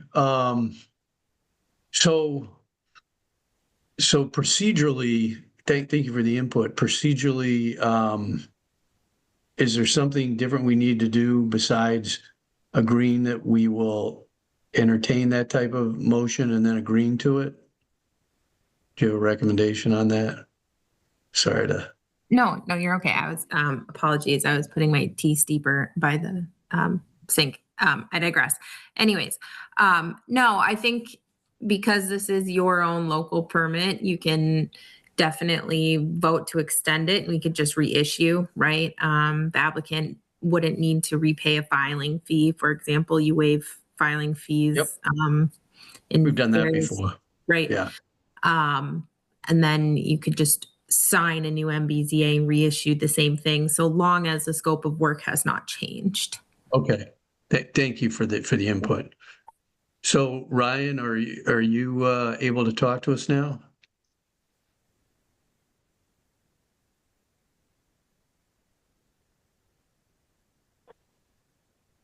Yes, hi, I got you.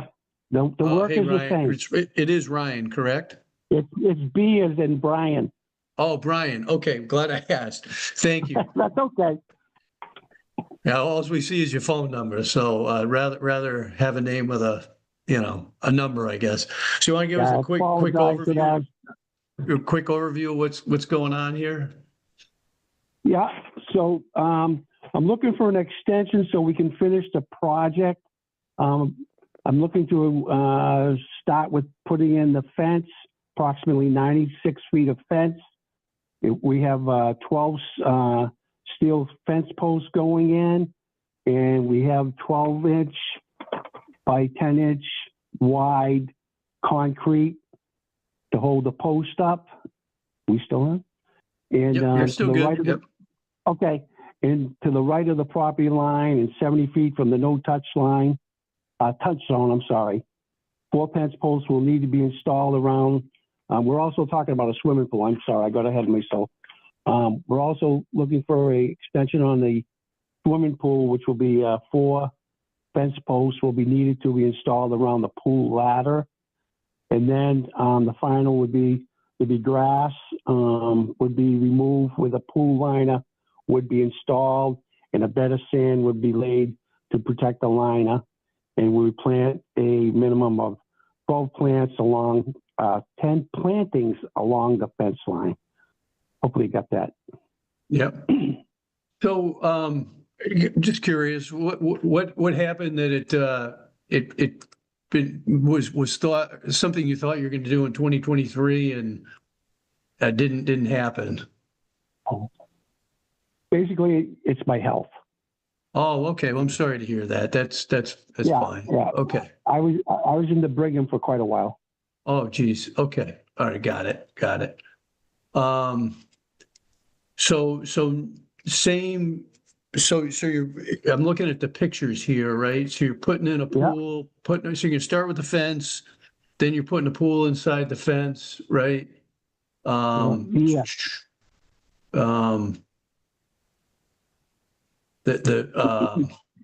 The ground's been cleared, right, based on the pictures. Yes. Okay. 41 feet from the right of the 70 feet from the, so you're 70 feet from the 25-foot buffer, so 95 feet from the resource? Yes. Okay, got it. Yeah. Okay. So Mark, All right. You had a question, Richard? Yeah, this is an MBZA that we already approved 3 years ago? 23, yep, correct. It hasn't changed, right? Sure. No, No. it has not. The property's been cleaned. We did the cleanup Brika asked us to do. Now it's just trying to finish it. All right. Good. You'll have something to do this spring. Hopefully. Maybe need volunteers. Yeah. Yeah, I just thought when they came to us on this, it just would be helpful for everybody to hear what had happened. I didn't realize the health issues. I'm sorry to dig into that with you, Brian, but no, it's perfectly okay. Okay, well, thank you. Yeah, I just thought it'd be good, to review it, get it on record what we're doing, confirm as we did that it's the same as before. And my personal opinion is that, this is a reasonable request and we could handle it the way Bricolai described if everybody else was good with that. So, and any other questions or thoughts on this? No, sir. We're waiting for the snow to melt so we can continue. Yeah. All right. So the proposal is that we would essentially vote on an extension for the MBZA for this, right? Which is not something that we've officially done before, but as Bricolai described, the mechanism would be is we'd approve that and then we just reissue a new MBZA, same as the other one, and sign off on it. Everybody good with that as a move forward? If you have a different idea, certainly open to it, but that seems pretty simple. All right, take that as we're on board. Let's see, what lucky candidate do we have here? I don't know, Louis, you look like you're ready to rock and roll here. You want to give us a motion to extend the MBZA for Southgate Road? I will. I'll give you a motion to extend the permit. Was that it? The MBZA? Yep. Or permit for 47 Southgate Road. There we go. Second. All right.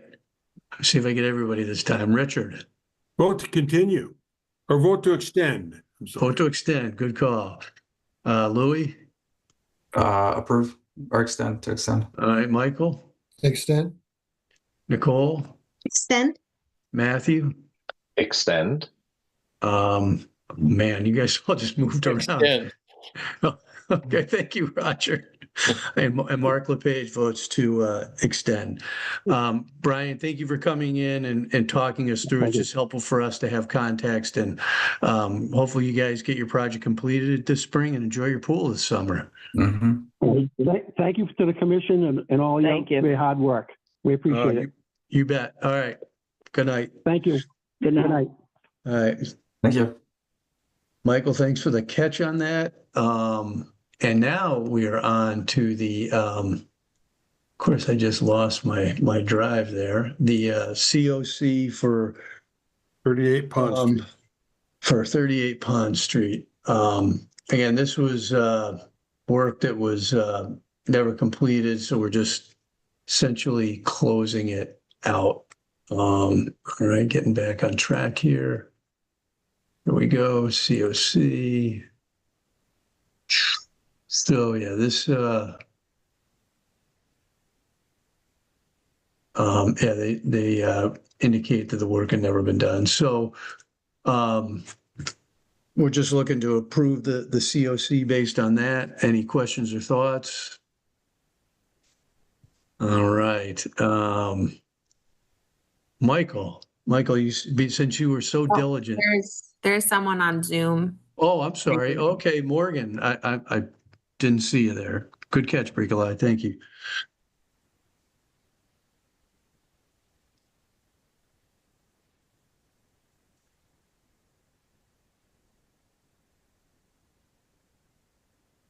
Can you guys hear me?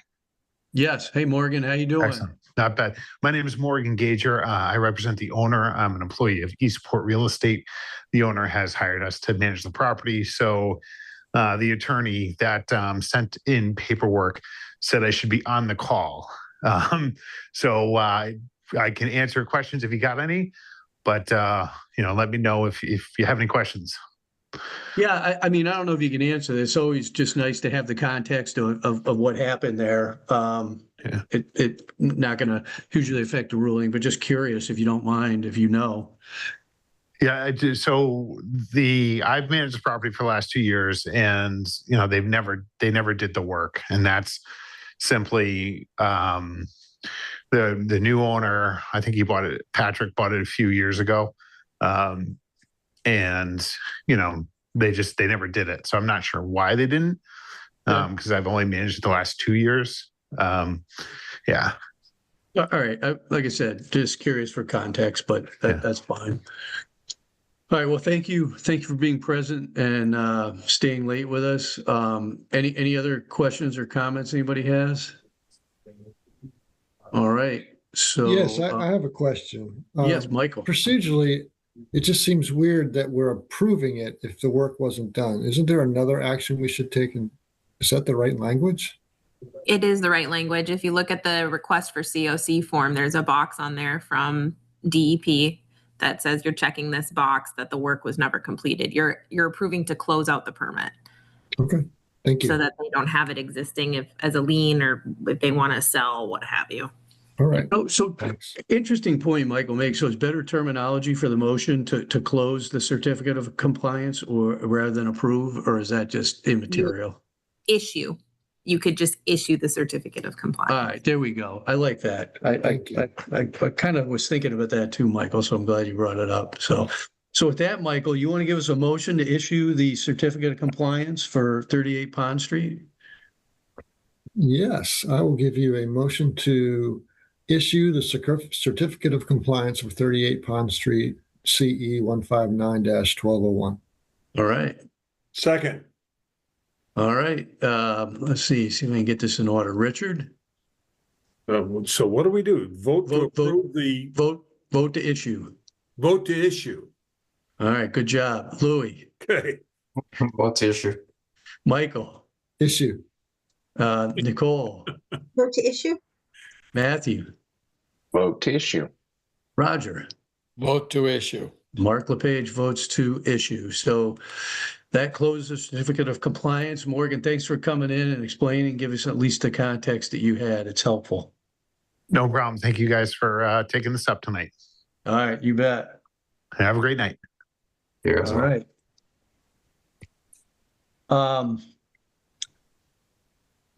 So we're on to the minutes for February 12th. I actually looked through them a bit, and it sounded like Richard did too. In anticipation of this meeting, I found them actually really helpful. So any questions, comments, thoughts on the minutes from last meeting? I have one, if I may. Typically not my platform too, but I just want to actually thank Judith for the quick turnaround for the minutes. Yeah.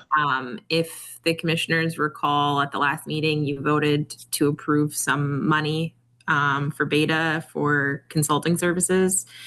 And our finance department actually needed that. They asked for it on Monday or Tuesday. Monday, I think it was. And I responded back to them immediately saying like, well, we just had our meeting on Thursday. We don't have the minutes. And then I went further in my inbox and I saw we did. So it was actually really helpful to have them within that weekend. So thank you, Judith. Yeah, you know what? I'll throw that in there too, because it is absolutely super helpful to have the minutes before the next meeting, or with enough time before the next meeting, because I use them to look back, just to refresh my memory on things we talked about for the projects we're going to discuss again. So that has been the case for the last several months, and it is super helpful. So I agree. I'd have to agree with that. That was super helpful, and anybody that can put together these minutes in a short time from listening to us talk is a very good person. And cut through what's important in the paper, right? I know where you're going, Richard. Yeah. I agree with that. All right. So with that, I don't know, Roger, you want to give us a motion to approve the minutes of February 12th? I'll make a motion to approve the minutes for February 12th. All in favor? Aye. Aye. All right. They are approved. Any dissent? Good. Okay. So we got some discussion items. The first one is something that came up, I guess it was earlier this week. Yeah. So a number of the abutter residents or resident abutters, I'm not sure which way that should go, to the project 444 East Central Street have filed an appeal with the Department of Environmental Protection for the Commonwealth of Massachusetts against our orders of condition. This is the way it was written. We thought we would do is read the appeal for you, so you can hear it. We also, this way we get it into the public record, and then see what questions you might have. Anything off the top before we do that? It's probably better if we read it, but I don't want to cut anybody off. If you've got something that you want to add or give some context to right out of the gate, let us know. I just had a question. So if they appeal it and then it goes to DEP, so all of our orders of condition, they can override and then put in. Yes, likely less, to be honest. Likely less. Sorry? Likely less conditions. Sorry, Yeah. Mark. No, I was going to say, I'm sorry, Brika. So what typically happens, Nicole, is if the appeal is successful, right? DEP would issue a superseding order of conditions, right, which would overrule our ruling. And to Brika Lai's point, I mean, we had, when you added in the standard and the special conditions, somewhere in the 60s, right, of conditions that, you never know with DEP, but it's probably not likely that they're going to get into the level that we did. Is that what you're asking? Yes. Yeah. So. Demonstratively, for example, the IBW replication is not a requirement under the Wetlands Protection Act. So the work that you did to gain that is on the line. All of the native landscaping, that's on the line. I mean, the land donation, we knew that it was, as I call, marginable land, right? But it's still nice. It would feasibly increase the acreage of the town forest, and all the other nuanced things that, the commission worked with the applicant for over 2 years. Yeah. Could feasibly be overturned. I mean, because that was a big part of why I voted the way I did, was because then we had more control over what was said. So that's very disappointing. And, well, keep in mind, we haven't been overturned, right? Understand that this, anybody can appeal anything, right? Well, and their appeal is to completely deny the project as well. But agreed. I am not sure, and I have not seen. I can definitely ask the community, but if a group of abutters appeal a project to deny a project, and then DEP still overturns the commission, but for an approval. I don't know if there is a mechanism for that, if they would do that. I definitely know DEP tries not to overturn commissions so much anymore than what they used to decades ago.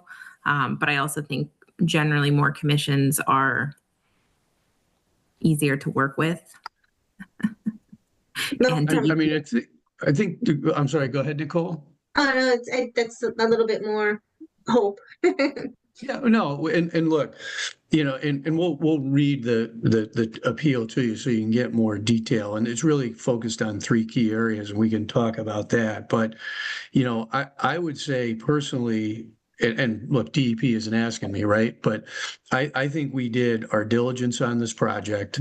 I think, and we talked about this, right, is based on, the Federal Wetlands Protection Act and CMR 310.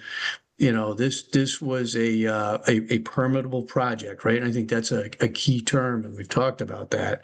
And part of at least in the back of my mind is, would DEP view this as a permittable project? And, I think so, but, they've got their own mind. I'll be surprised, not that it matters to them, if this gets completely overturned, because I think we did a great deal of due diligence. We compelled an awful lot of changes to the project over the amount of time we worked on it. And we've got a very strong amount of conditions to help protect the resources there. But maybe DEP sees it differently, and I respect and understand that. But boy, I feel like this group really did a great job in its diligence in terms of resolving the conflict points that were brought to us by Beta in a way that it is going to have a positive impact on how the wetland resources are impacted in this project and on this property. And that's what we're here to do for the town and citizens and residents of Franklin. So I'm proud of the work we did, and I'd be shocked if it gets overturned, but you never know. But it certainly doesn't mean that it's going to be overturned just because it's been appealed. Yeah, the subtlety is that by the time we got through with all the things that we wanted to have done, we didn't have any reason to deny the programs. That's correct, Richard, right? I mean, yeah, the applicant, I understand how the popularity of this project sits, but taking that aside, and unfortunately, that's not a basis of decision or a basis that we can use to make a decision from a Conservation Commission standpoint, if we expect it to stand. But I feel like the applicant did work well with us to address the concerns that were brought up by us and Beta.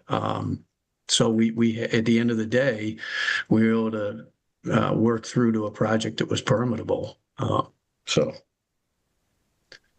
in effect, if we were to be overturned and DEP put in their regulations, the people that were opposed to this project could end up with a project that would not really be in their new favor either. I think you're right. That's an accurate assessment. Possibility, yeah. Yeah. I mean, that's the irony, Roger, right? I mean, their goal is to make it not happen at all, right? No, I feel but to your point, they worked very well with us. We asked for several things, and we got almost all of them. So 100%. I mean, there was stuff, AJ got a little feisty about. He wasn't happy that he didn't get his, but at the end of the day, acquiesced, right? I mean, but it's interesting when we read this, and Brinkley, I don't know, maybe you can give it the context. They specifically address and look to appeal our orders of conditions, right? That language is in the appeal. So that's kind of the interest. I mean, their goal is to not have this thing happen. But to your point, Roger, what they're attacking is the conditions based on the way I read the thing. So at any rate. Yeah. Would you like me to go? You want to read it? I can read it if you'd like. I'm You let me know. What would you like to do? I'll read it. I can handle it. If you trust me. I trust. All right. All right. So I can probably paraphrase some of this, right? I want to get you the detail, but I don't know if I need to read it word for word, but the first few lines are just a reference to the project itself, the DEP number, the address.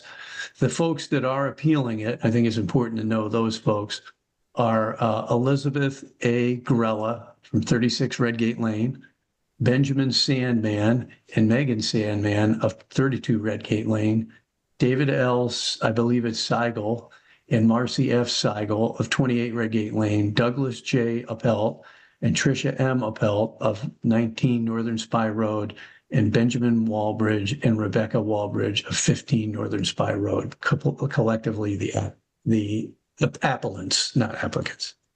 Chair LePage, don't forget Counselor Grella at the top, or I guess Jean Grella et al. So he writes it, he's the person or party making the request, and then the group that you just read off is in addition to him.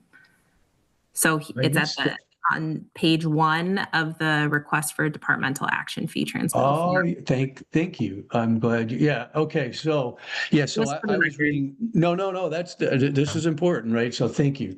So, yeah, so on the form itself that precedes kind of the document that you fill out for DEP, person or party making request, Jean P. Grella et al. To Bricolai's point, and then the folks I read. So I knew he was in there. Correct, Roger. So yes, yep, that's correct. So that's key. So all right, so I'll move through. There's a lot of verbiage here. I'll move through it relatively rapidly. Shout out if you want me to stop or miss something. I'll try and slow down at the salient points, but I want to get it all to you. But I don't want to bore you with stuff, right? So all 10 appellants are residents of the town of Franklin. Appellant Jean Grella is the appellants group's designated representative. He and appellant Douglas J. Appelt were previously participants in the permit proceeding, which led to the issuance of the order of conditions, which is the subject of this appeal, OOC. The OOC was originally signed on February 4th, 2026. It was later amended and corrected on February 2026. There was some, just to give this some context, there was some verbiage we wanted to correct, right? So that I would say that the content and the spirit of the order of conditions that we approved has not changed, but relatively speaking, just some to make it clear. Is that accurate, Bricolai?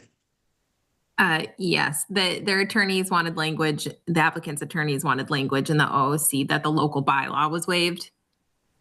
So when we went to amend that in EDEP, unfortunately, this shocker to most of you that have vehicles, I'm sure, to reference one of Louis' comments, but the state agency's website is not very friendly when you go to make changes. So it shifted the order of conditions into an amended OOC, even though nothing was amended other than adding local bylaw waived.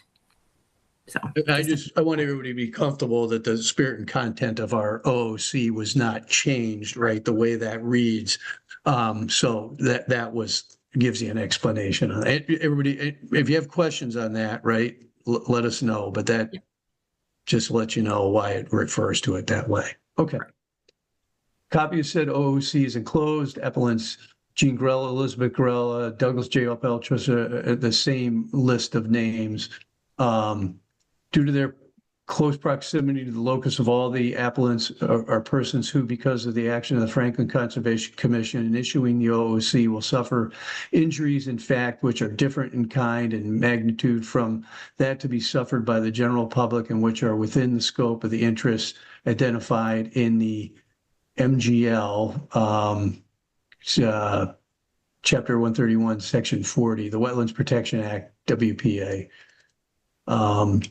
Damage to wetland resource areas subject to protection under the WPA. The applicant's primary concern are violations of the WPA, Mass DEP's wetlands regulations, which are adopted to safeguard the Commonwealth's natural resources, including wetlands, water resources. Proposed development with its size and scale poses significant risk to the on-site and off-site wetlands and buffer zones by encroaching upon these sensitive environmental zones. It's key to understand that the buffer zones were not in play, as we all know, because the ZBA waived the local bylaws and regulations, which is what governs the buffer zones. But at any rate, the construction of such a large-scale apartment complex will result in the disruption of natural drainage systems, cause increased stormwater runoff into the applicant's properties, and lead to significant erosion, all of which will have serious lasting adverse impacts on the wetlands resource areas which are subject to the protection under the WPA.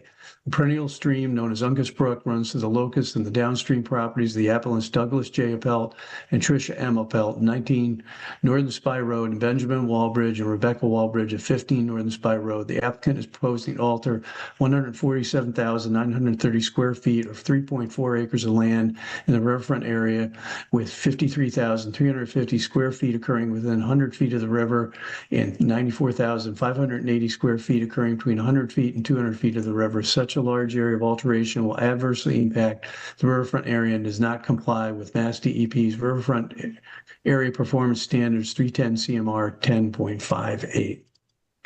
The adverse impacts on the Appel's property will be especially acute. There's a detention pond on their land that was designated to hold water for 72 hours and dissipate by then. The detention pond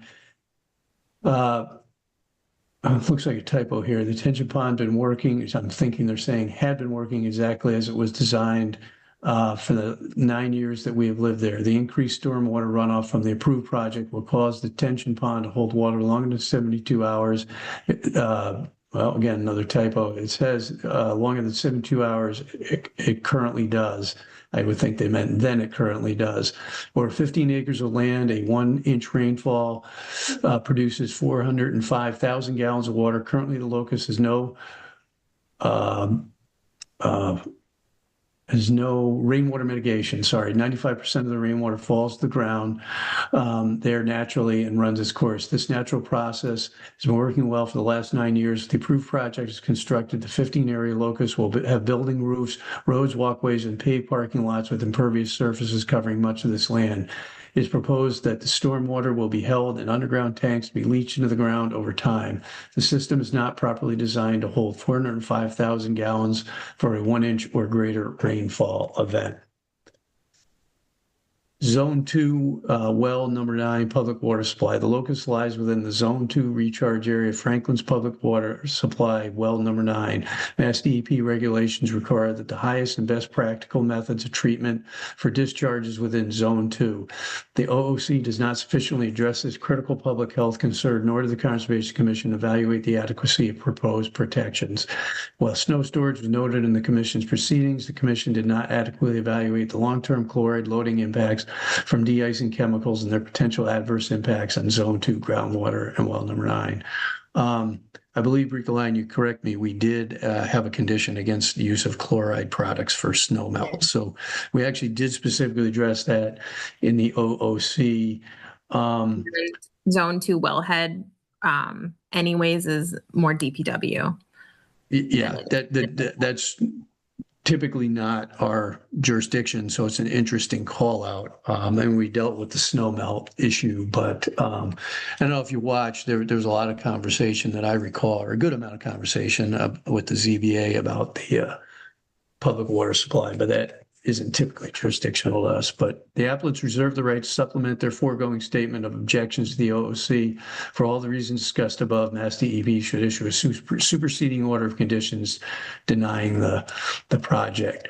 So when you kind of boil it all down, my opinion, and Bricolai, you can comment, stormwater, well protection, and chloride for snow melt. So we address chloride for snow melt with a special condition prohibiting it.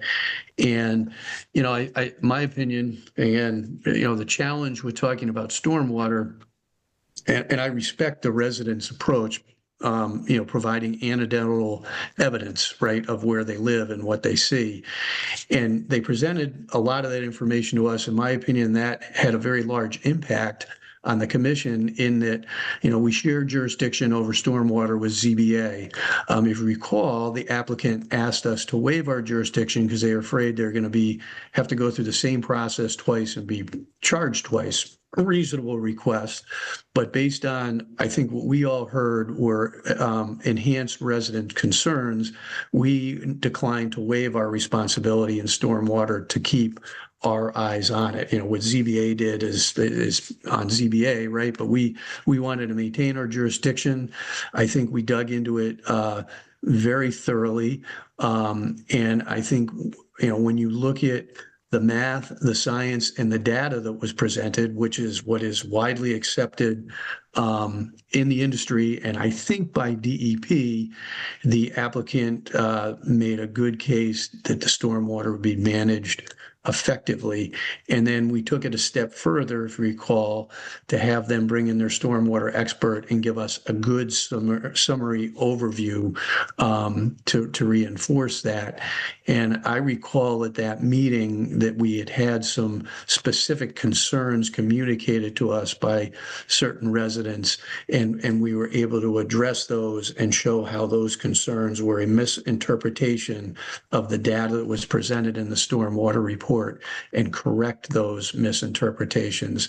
So I personally found that session extremely helpful. I think the applicant did a good job. So I feel like the two areas that are germane to us, which is stormwater and chloride, we addressed. That's just my opinion, right? Not that matters, but and the other one is the well protection is I'd say marginally not jurisdictional. So that's kind of my thought. I don't break alive. If you have any other comments on that. Not on that. I'd like to have the space for other commissioners to speak. I do have comments on procedure and looking ahead, though, whenever you are all done with your comments. So. And that is in the drive, by the way, so you can read it. It's also posted on the website. Yep.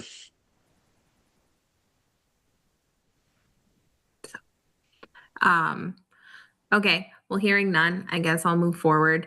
I would like to let you all know, while this is, I think, all of your first appeals happen quite frequently. There's one I'm actually managing right now, also with Goddard Consulting, and it's for Madeline Village.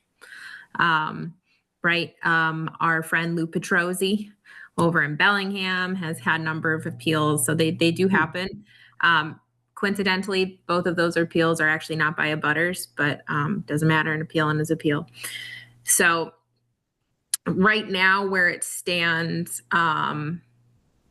Scott Goddard of Goddard Consulting, aptly named, and I and Judy Schmidt, DEP Wetland Section Chief, have been emailing because it seems that my office is the only one that has received a copy of this appeal. Whether that's because of the blizzard or what, we're not sure. For an appeal to be viable, the postmark date has to happen or be postmarked. Sorry, the date has of the mailing has to be postmarked before the end of the appeal. The document that I received is 1 day before the appeal end date, so it is a valid document. However, DEP has not received theirs, and the applicant has not received theirs. And the process of filing an appeal is that those parties receive a copy. So at this point, DEP mentioned that they would reach out to Mr. Gene Grella, as he is listed as the contact person on this appeal, and receive the receipt of mailing. So more details on that to see if this is even a viable appeal. And then procedurally moving forward, DEP will, at some point, I believe they have up to a year to provide feedback, but we'll review and look at this. I will say, and this is no disrespect to, Counselor Lanza. I guess he was the old town attorney, and I never knew that. I only know Mark Sorrell. I'm a Mark Sorrell girl. yeah, small world, right? But I, no disrespect to him, but I will say that this appeal doesn't really outline where we violated the Wetlands Protection Act. It does not acknowledge specific language. It does not acknowledge other case law. So I do feel it's deficient in that way. And me personally, I would like to know more. But with that being said, we are out of it. And I would recommend all of you are out of it. It is now in DEP's hand. It is between DEP and Mr. Grella and the applicant at this juncture. So I will be representing you. I'm your agent, right? None of you have to go to court or anything. I am essentially facilitating public records requests, answering questions, things of that nature. I have seen DEP go back and look at meeting minutes, recordings. I know Judy Schmitz has watched, for example, Madeline Village, all of the citizen comments. I know for this project in particular, we actually didn't have many. There were a handful for stormwater, and then the rest of the permitting process, we didn't have many abutters coming out. So I think their review in that regard will be quite short. But then we will move forward. And then 1 second, Michael, otherwise I will forget. And then DEP will essentially either uphold the commission's decision or not. After that, if the abutters would like to take this to court, that is their purview, then they can take it to court. Superior Court. Anyways, yes, Michael. So I'm just wondering, does this delay the project? Because I thought they were planning to get started way before a year. Yes, this could feasibly delay the project. I mean, Mr. Grell is also appealing ZBA, or maybe he's not the point of contact for that one. I don't know, but this group is also appealing ZBA. I will say that the applicant has to go through MEPA review. So while all of you do not have to sit through public hearings for Stobarts anymore, I do. I still have to. So we actually just appreciate you doing that. No, it's okay. I'm not griping. I just like to paint the whole picture of what I do for people, right? Because otherwise people don't know what I do. It's kind of like when Jamie has to explain his job every time. This is me. But yes, feasibly it could deny or extend the project. But I do not believe from a regulatory standpoint that this project is not going to happen. And I'm not wishing for this either, but unless, I don't know, building costs go way, way, way up, right? I mean, that's what happened to 585 King Street, for those of you that have been on the board for that, right? That's still not built because of building costs, but this project has the complete green light from EHLOC and other state boards. And the MEPA public hearing was posted. Anybody could have attended. You could watch the recording, but there was an employee from EEA, the Energy and Environmental Affairs State Agency, who asked the applicant, why are you replicating when you don't have to? So I don't know. And that's just the optics as I see it right now.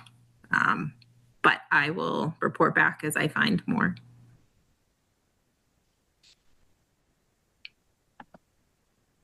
Anything else? So this group has appealed our decision. It sounds like you said they appealed the ZBA's decision. Correct. So will they be appealing the council's lip also, do you think? I don't know, Roger. Probably not. I don't think so.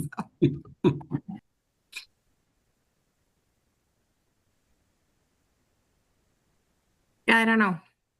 Yeah. So, part of the process. Potential part of the process. Yeah, I mean, like I said, it's common, it happens. I mean, At least this time we weren't all personally issued summons to Rentham District Court, right? So we got no, that going. we weren't. Not that time. No, That not was like yet, anyways. Did that ever get settled? Yeah. Yeah, we went to court. Just dismissed without prejudice. Yeah. Yep. So that was a good time. So, and I guess on the Bellingham side, since this is public information anyways, but on the Bellingham side, Concom denied the project. It was appealed by the applicant.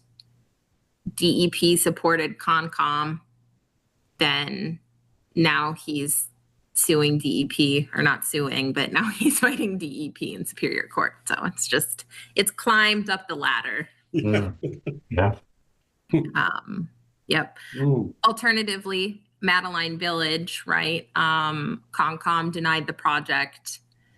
Then the applicant appealed to DEP. It's a little hazy for me because I was on maternity leave, but I want to say that DEP agreed with Concom, or if not, the reason why did not support the appeal. And then it went to court, and then the judge said, you two need to work it out. DEP and the applicant figure out a way that this is going to get through. So now that's where that project is. So Michael, I mean, you were on Concom, right, for Madeline Village. That was, what, 5 years ago? It was before I started. Yeah, I don't remember when, but Yeah. So for some reason, I feel like the plan changed though. For Madeline Village. Yeah, like they were like the brook, like they straightened it out or something. Yes, they made right angles of it, and then it went to MIPA, and it's been changed since then. So I the thought, iteration, yeah, I remember that too now. Yeah. But to your the point, judge said make it happen. the judge, said figure it out. Yeah, DEP Okay. and the applicant figure out a plan that's gonna appease everybody. Thanks. But that's not rectified yet. So, but as an example of time, this is an interesting one, again, because it's just the entire order of conditions, and it's not really a site plan change. I don't know if DEP would change the site plans of this project.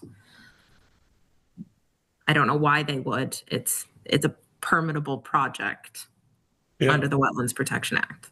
Right. So, I mean, the only thing they, like you're mentioning, somebody threw a comment that it's like, why are you replicating, basically that can go away. Yep. That, paraphrasing, right? essentially that's on the table. And then perhaps some of the order conditions that we also, if not all of them, so that we worked hard to, the back and forth discussions. So. Well, you spent 2 meetings on it. Mm-hmm. Yep. So Spent a lifetime on it. You spent a lifetime, a whole month. But it's effectively on hold until DEP makes a decision. Yep. Wow. So, first we have to see if it was filed correctly. Which, I mean, to be fair, we had a giant blizzard. So I understand a certified mail return receipt mailing from the Franklin post office to the Franklin Municipal Building is probably a lot quicker than going to Jupiter, Florida along the path of the entire blizzard, or to DEP's Worcester office. So, but we will see. As of today, Judy was going to check DEP's office and then reach out to Mr. Grella. Judy from DEP, I'm sorry. Yeah. So not only, that mailing had to go to DEP and the applicant. Correct. And then did it even have to come to us at all? Yes, we were supposed to receive a copy. Okay. So it's just hearing from the other two. Yep. So, like I said, all I'm doing is confirming dates, time, sending meeting minutes, sending plans, just facilitating questions from DEP. should say. So that's it. We're hands off. So. Well, thanks for taking that on. Yeah, we appreciate it. Yeah, thanks. Yep. All part of the scope. Next. All right. Oh, you can give it to your assistant, right? Once you hire him. It's like, this is yours. Yeah. Yeah, that's right. No. When is that happening? I don't know if we've even received any applications, but interviews are tentatively scheduled for the end of March. Nice. If we have applications. We'll see. But can we continue on the agenda? Yep. So Beta Agent Services, right? Yeah. There's a new invoice. Oh gosh, I thought I had it pulled up, but that's not it. For $700 and some change. I can get that for you directly here. That just needs to be approved for Anna when I was coming back, and she did some site investigations. It's very small. Give me a moment, please.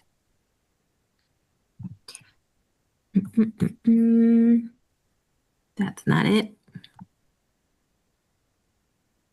That's not it either. Found it. It is, oh, it's not 700. It's $170.20, please. All in favor of making that payment? Aye. Aye. Aye. Any dissent? Okay, good deal. All right, I think we had two other topics. Nicole, did you want to review the idea you had talked about? Yes, I'm so sorry. I know it's getting late. So as everyone knows, I went back to school, and my semesters are short. They're only 7 weeks, and I have to do an internship. And that could be somebody very smart suggested that I do a project with the commission. And I came up with a couple of ideas, but I wanted to run them by everyone. Tyler, if you wouldn't, I don't know how to, can I just share my screen or? Yeah, you should be a co-host. Can everyone see that? It's been so Yeah, long. You haven't seen it? not yet. Not yet. Oh, okay. So you gotta like double click. So you click share, you pick the screen you want to share. Oh, I see. Yeah, now it's coming. There, now you're in. Okay. I'm sorry. That's cool. So I thought was they're called floating wetlands. Just real quick, would you mind going to presentation mode? Because the pictures look cool and I just want to, they'll be a little bigger if you hit the movie screen at the bottom there. You're trying to get screen. I'm sorry, I don't mean to. Oh, on the PowerPoint? Yeah, go to the right, that movie screen. Yeah, hit that. Oh, okay, yeah. Was that? Now we got you. That's all right. It's cool. It's good. I'm sorry. It's been so long since I've had to share my screen. Nah, no worries. So I don't remember them being called wetlands, but they're calling them floating wetlands now. Charles River, I can't remember which agency or organization it is, but they've made these mats that are in the river and they help with water quality, habitat for pollinators, for aquatic species, and whatnot. And this is the material that they're made from. I had to call the company, but I wanted to run this by everyone before I dove right into it. This is what they would look like, and then you'd plant the plants in the mats. So they're anchored? They are anchored. And then they had to be winterized. This organization, they bring them into the docks in the wintertime to protect them from the ice. Is the pond iced up out there? I'm not quite sure. I hadn't thought to look. But some of I thought we could do is like some native plants. The organization had picked these to put into their mats, but they have many mats floating in the river. But then the maintenance would be just like we'd have to put a maintenance plan together, like inspecting the mats to make sure they're still intact, making sure that invasive species haven't, encroached onto the floating devices. And that's pretty much it. We need a boat. We need a boat, a big boat. Yeah, could we get a wetlands fund ski boat? We have a boat. We have a 14. I don't know if we want to ski boat. boat. I'm joking. We have a boat. I bought a boat. It's 14 feet. Really?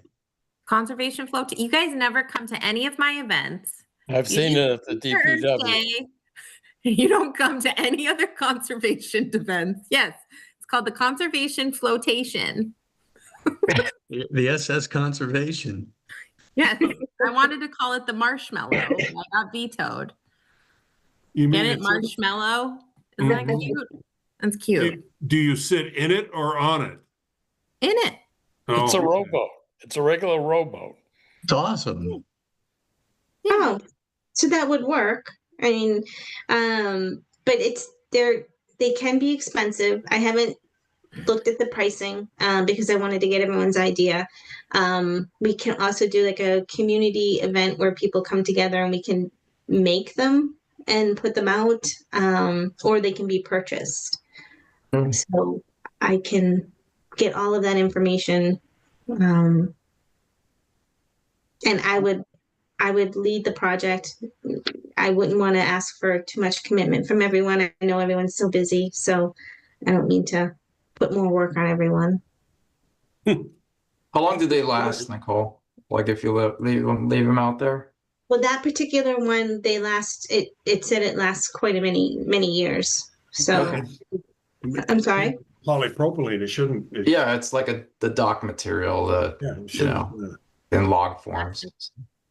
But I just thought it would be a nice addition to, the ponds in Delcart, like maybe the very first one. What really got me was the pollinating piece. Like you can really attract pollinators, and I'm water quality. That's my first love. So it would help, but we would have to find out what the baseline of, I don't know. Do they do water quality checks? Is there So not at Delcart, because it's not required. The health department does water quality at Beaver Pond. We get our water quality report for the invasive species management at Delcart. So when they do that, right, they give us different metrics though. We don't test for E. coli or anything like that. Oh, yeah. Because they swim in beavers.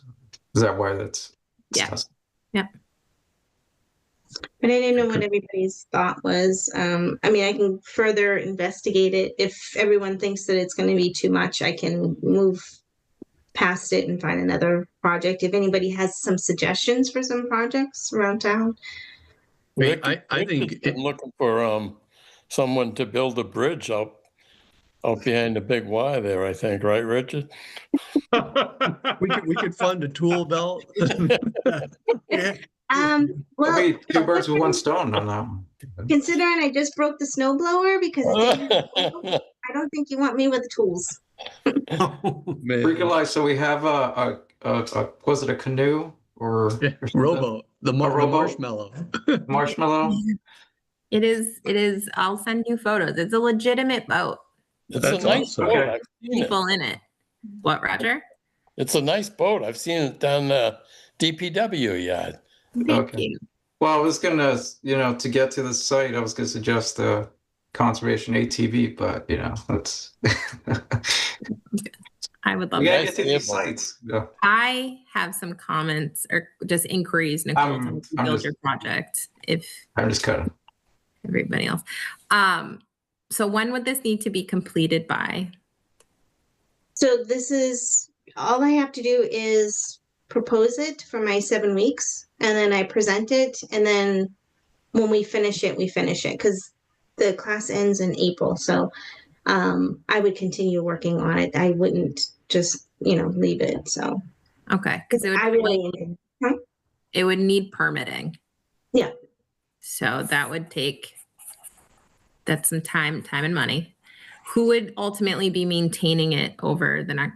You guys get to see me work. This is like how I talk to residents, developers. We're applicants now. I get it. Yeah. Who would ultimately be maintaining it when you're gone? Where am I going? You're going. What's the sustainable plan? For example, if you were to move or leave the commission, or who, I know you said you'd build it, but who would ultimately be doing that maintenance year after year? The commission, if I weren't there, because it's it would be the commission, part of the commission's. I don't know. Something I would encourage you to look at is Delcart's already treated for invasive species, and they have climbing invasive species. So that's something that you might want to look at the feasibility for this mat and having an anchor. It has climbing invasive species. And then pricing. So if the permitting and the installation and the purchasing goes over $10K, it has to go out to bid. Okay. So there's something to consider for that. And then I know for Charles River and then Chicago actually does it too. They do it based on need. So I guess what I would pitch back, Delcart is great. You control it. So I understand the value in that. Oh, signing. Going back, I made a list for pricing. I would encourage probably educational signage. So include that in your cost. But CRWA in Chicago, they do it based on need. I don't know if Delcart needs it. So then it would be it would be beneficial for education versus need. Yeah. Beaver Pond, there might be more of a need, but I also understand that Beaver Pond would be more accessible to people and maybe less accessible to us. Maybe not. So we have Marshmallow, so. I'm just gonna get new lettering for it. That's fine. I'll just tell Jay Stearns we're relettering it. It's no longer conservation flotation. It's Marshmallow. The new commission said so. Yeah, we voted so that thank in. you. So those are just some things to think about. I think for a proposal, I think it's a great idea. From coming to fruition, especially if you do need to go out to bid, and the permitting aspect that ultimately likely falls onto my plate, which is fine. But then I'm probably next spring or summer, because this year I have to finish the OSRP. We're already doing the town forest, and then we're starting Schmitz Farm and Maple Hill. I have those on the CPC agenda for next month, so we can start developing those. So from a conservation perspective, you have Maple Hill being completely approved. Once we get that money, we're going. And then the town forest. Okay. So it's possible. Those are just the things that I can think of as a high level, like needs to be sussed out, and then it makes you have a stronger project. I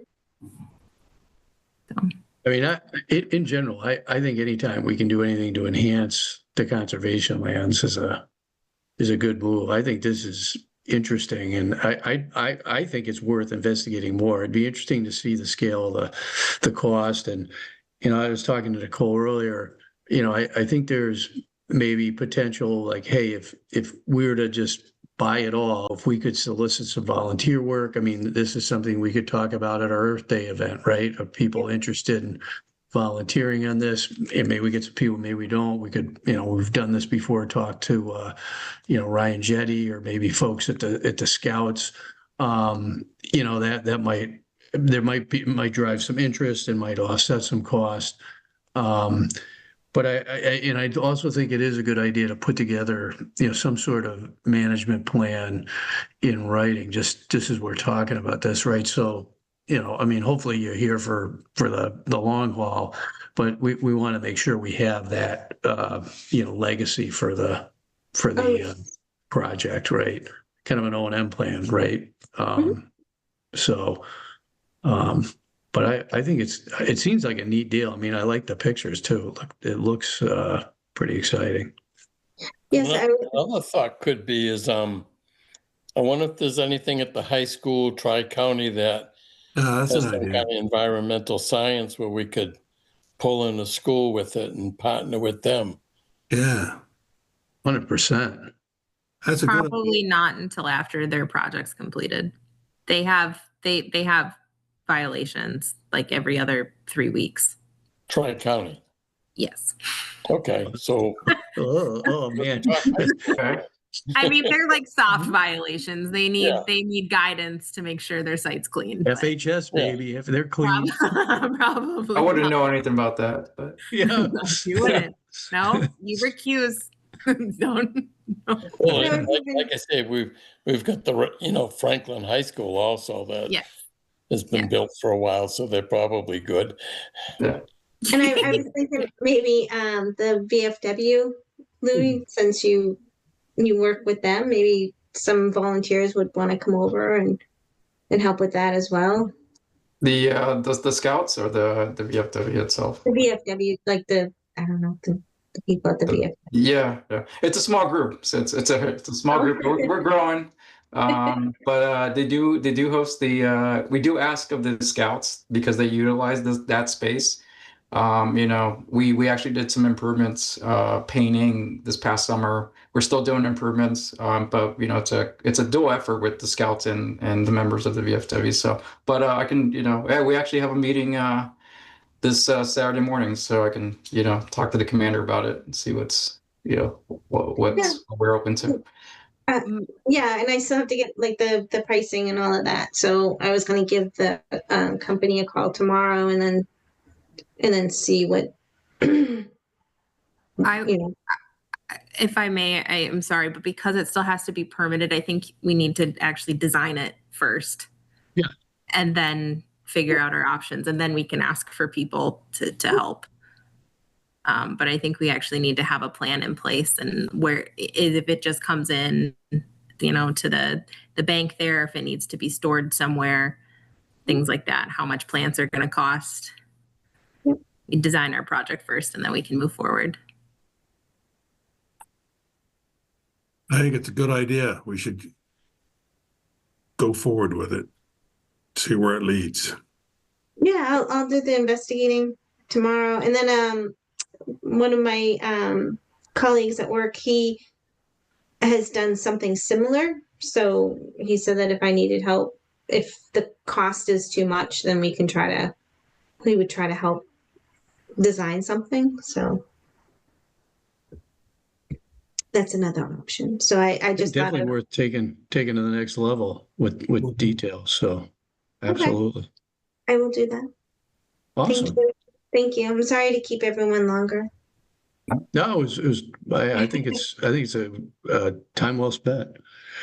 Final thing, it won't take. You good, Nicole?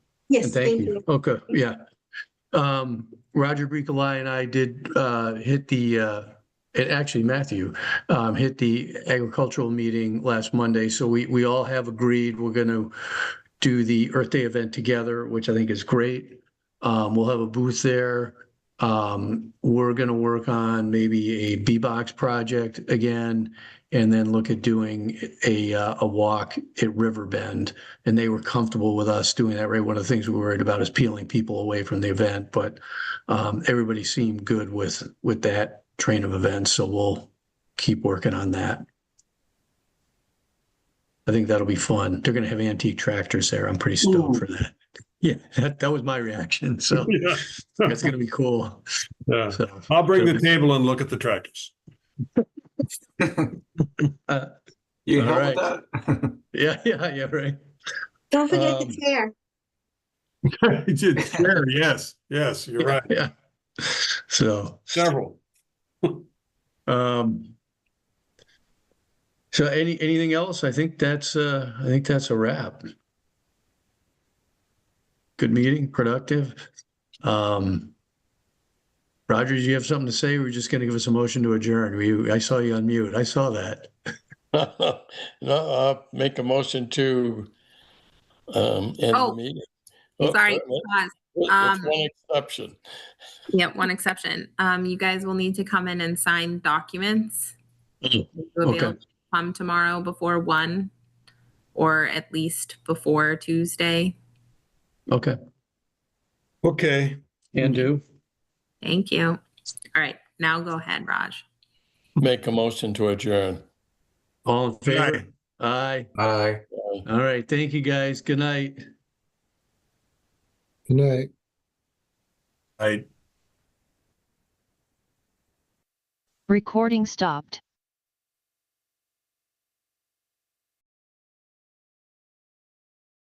On the week that was here in Franklin, Mass. From February 15 through February 21, 2026. The only Franklin meeting broadcast by Franklin TV during the week was the short Zoning Boards of Appeals session on Thursday, and the approximately 6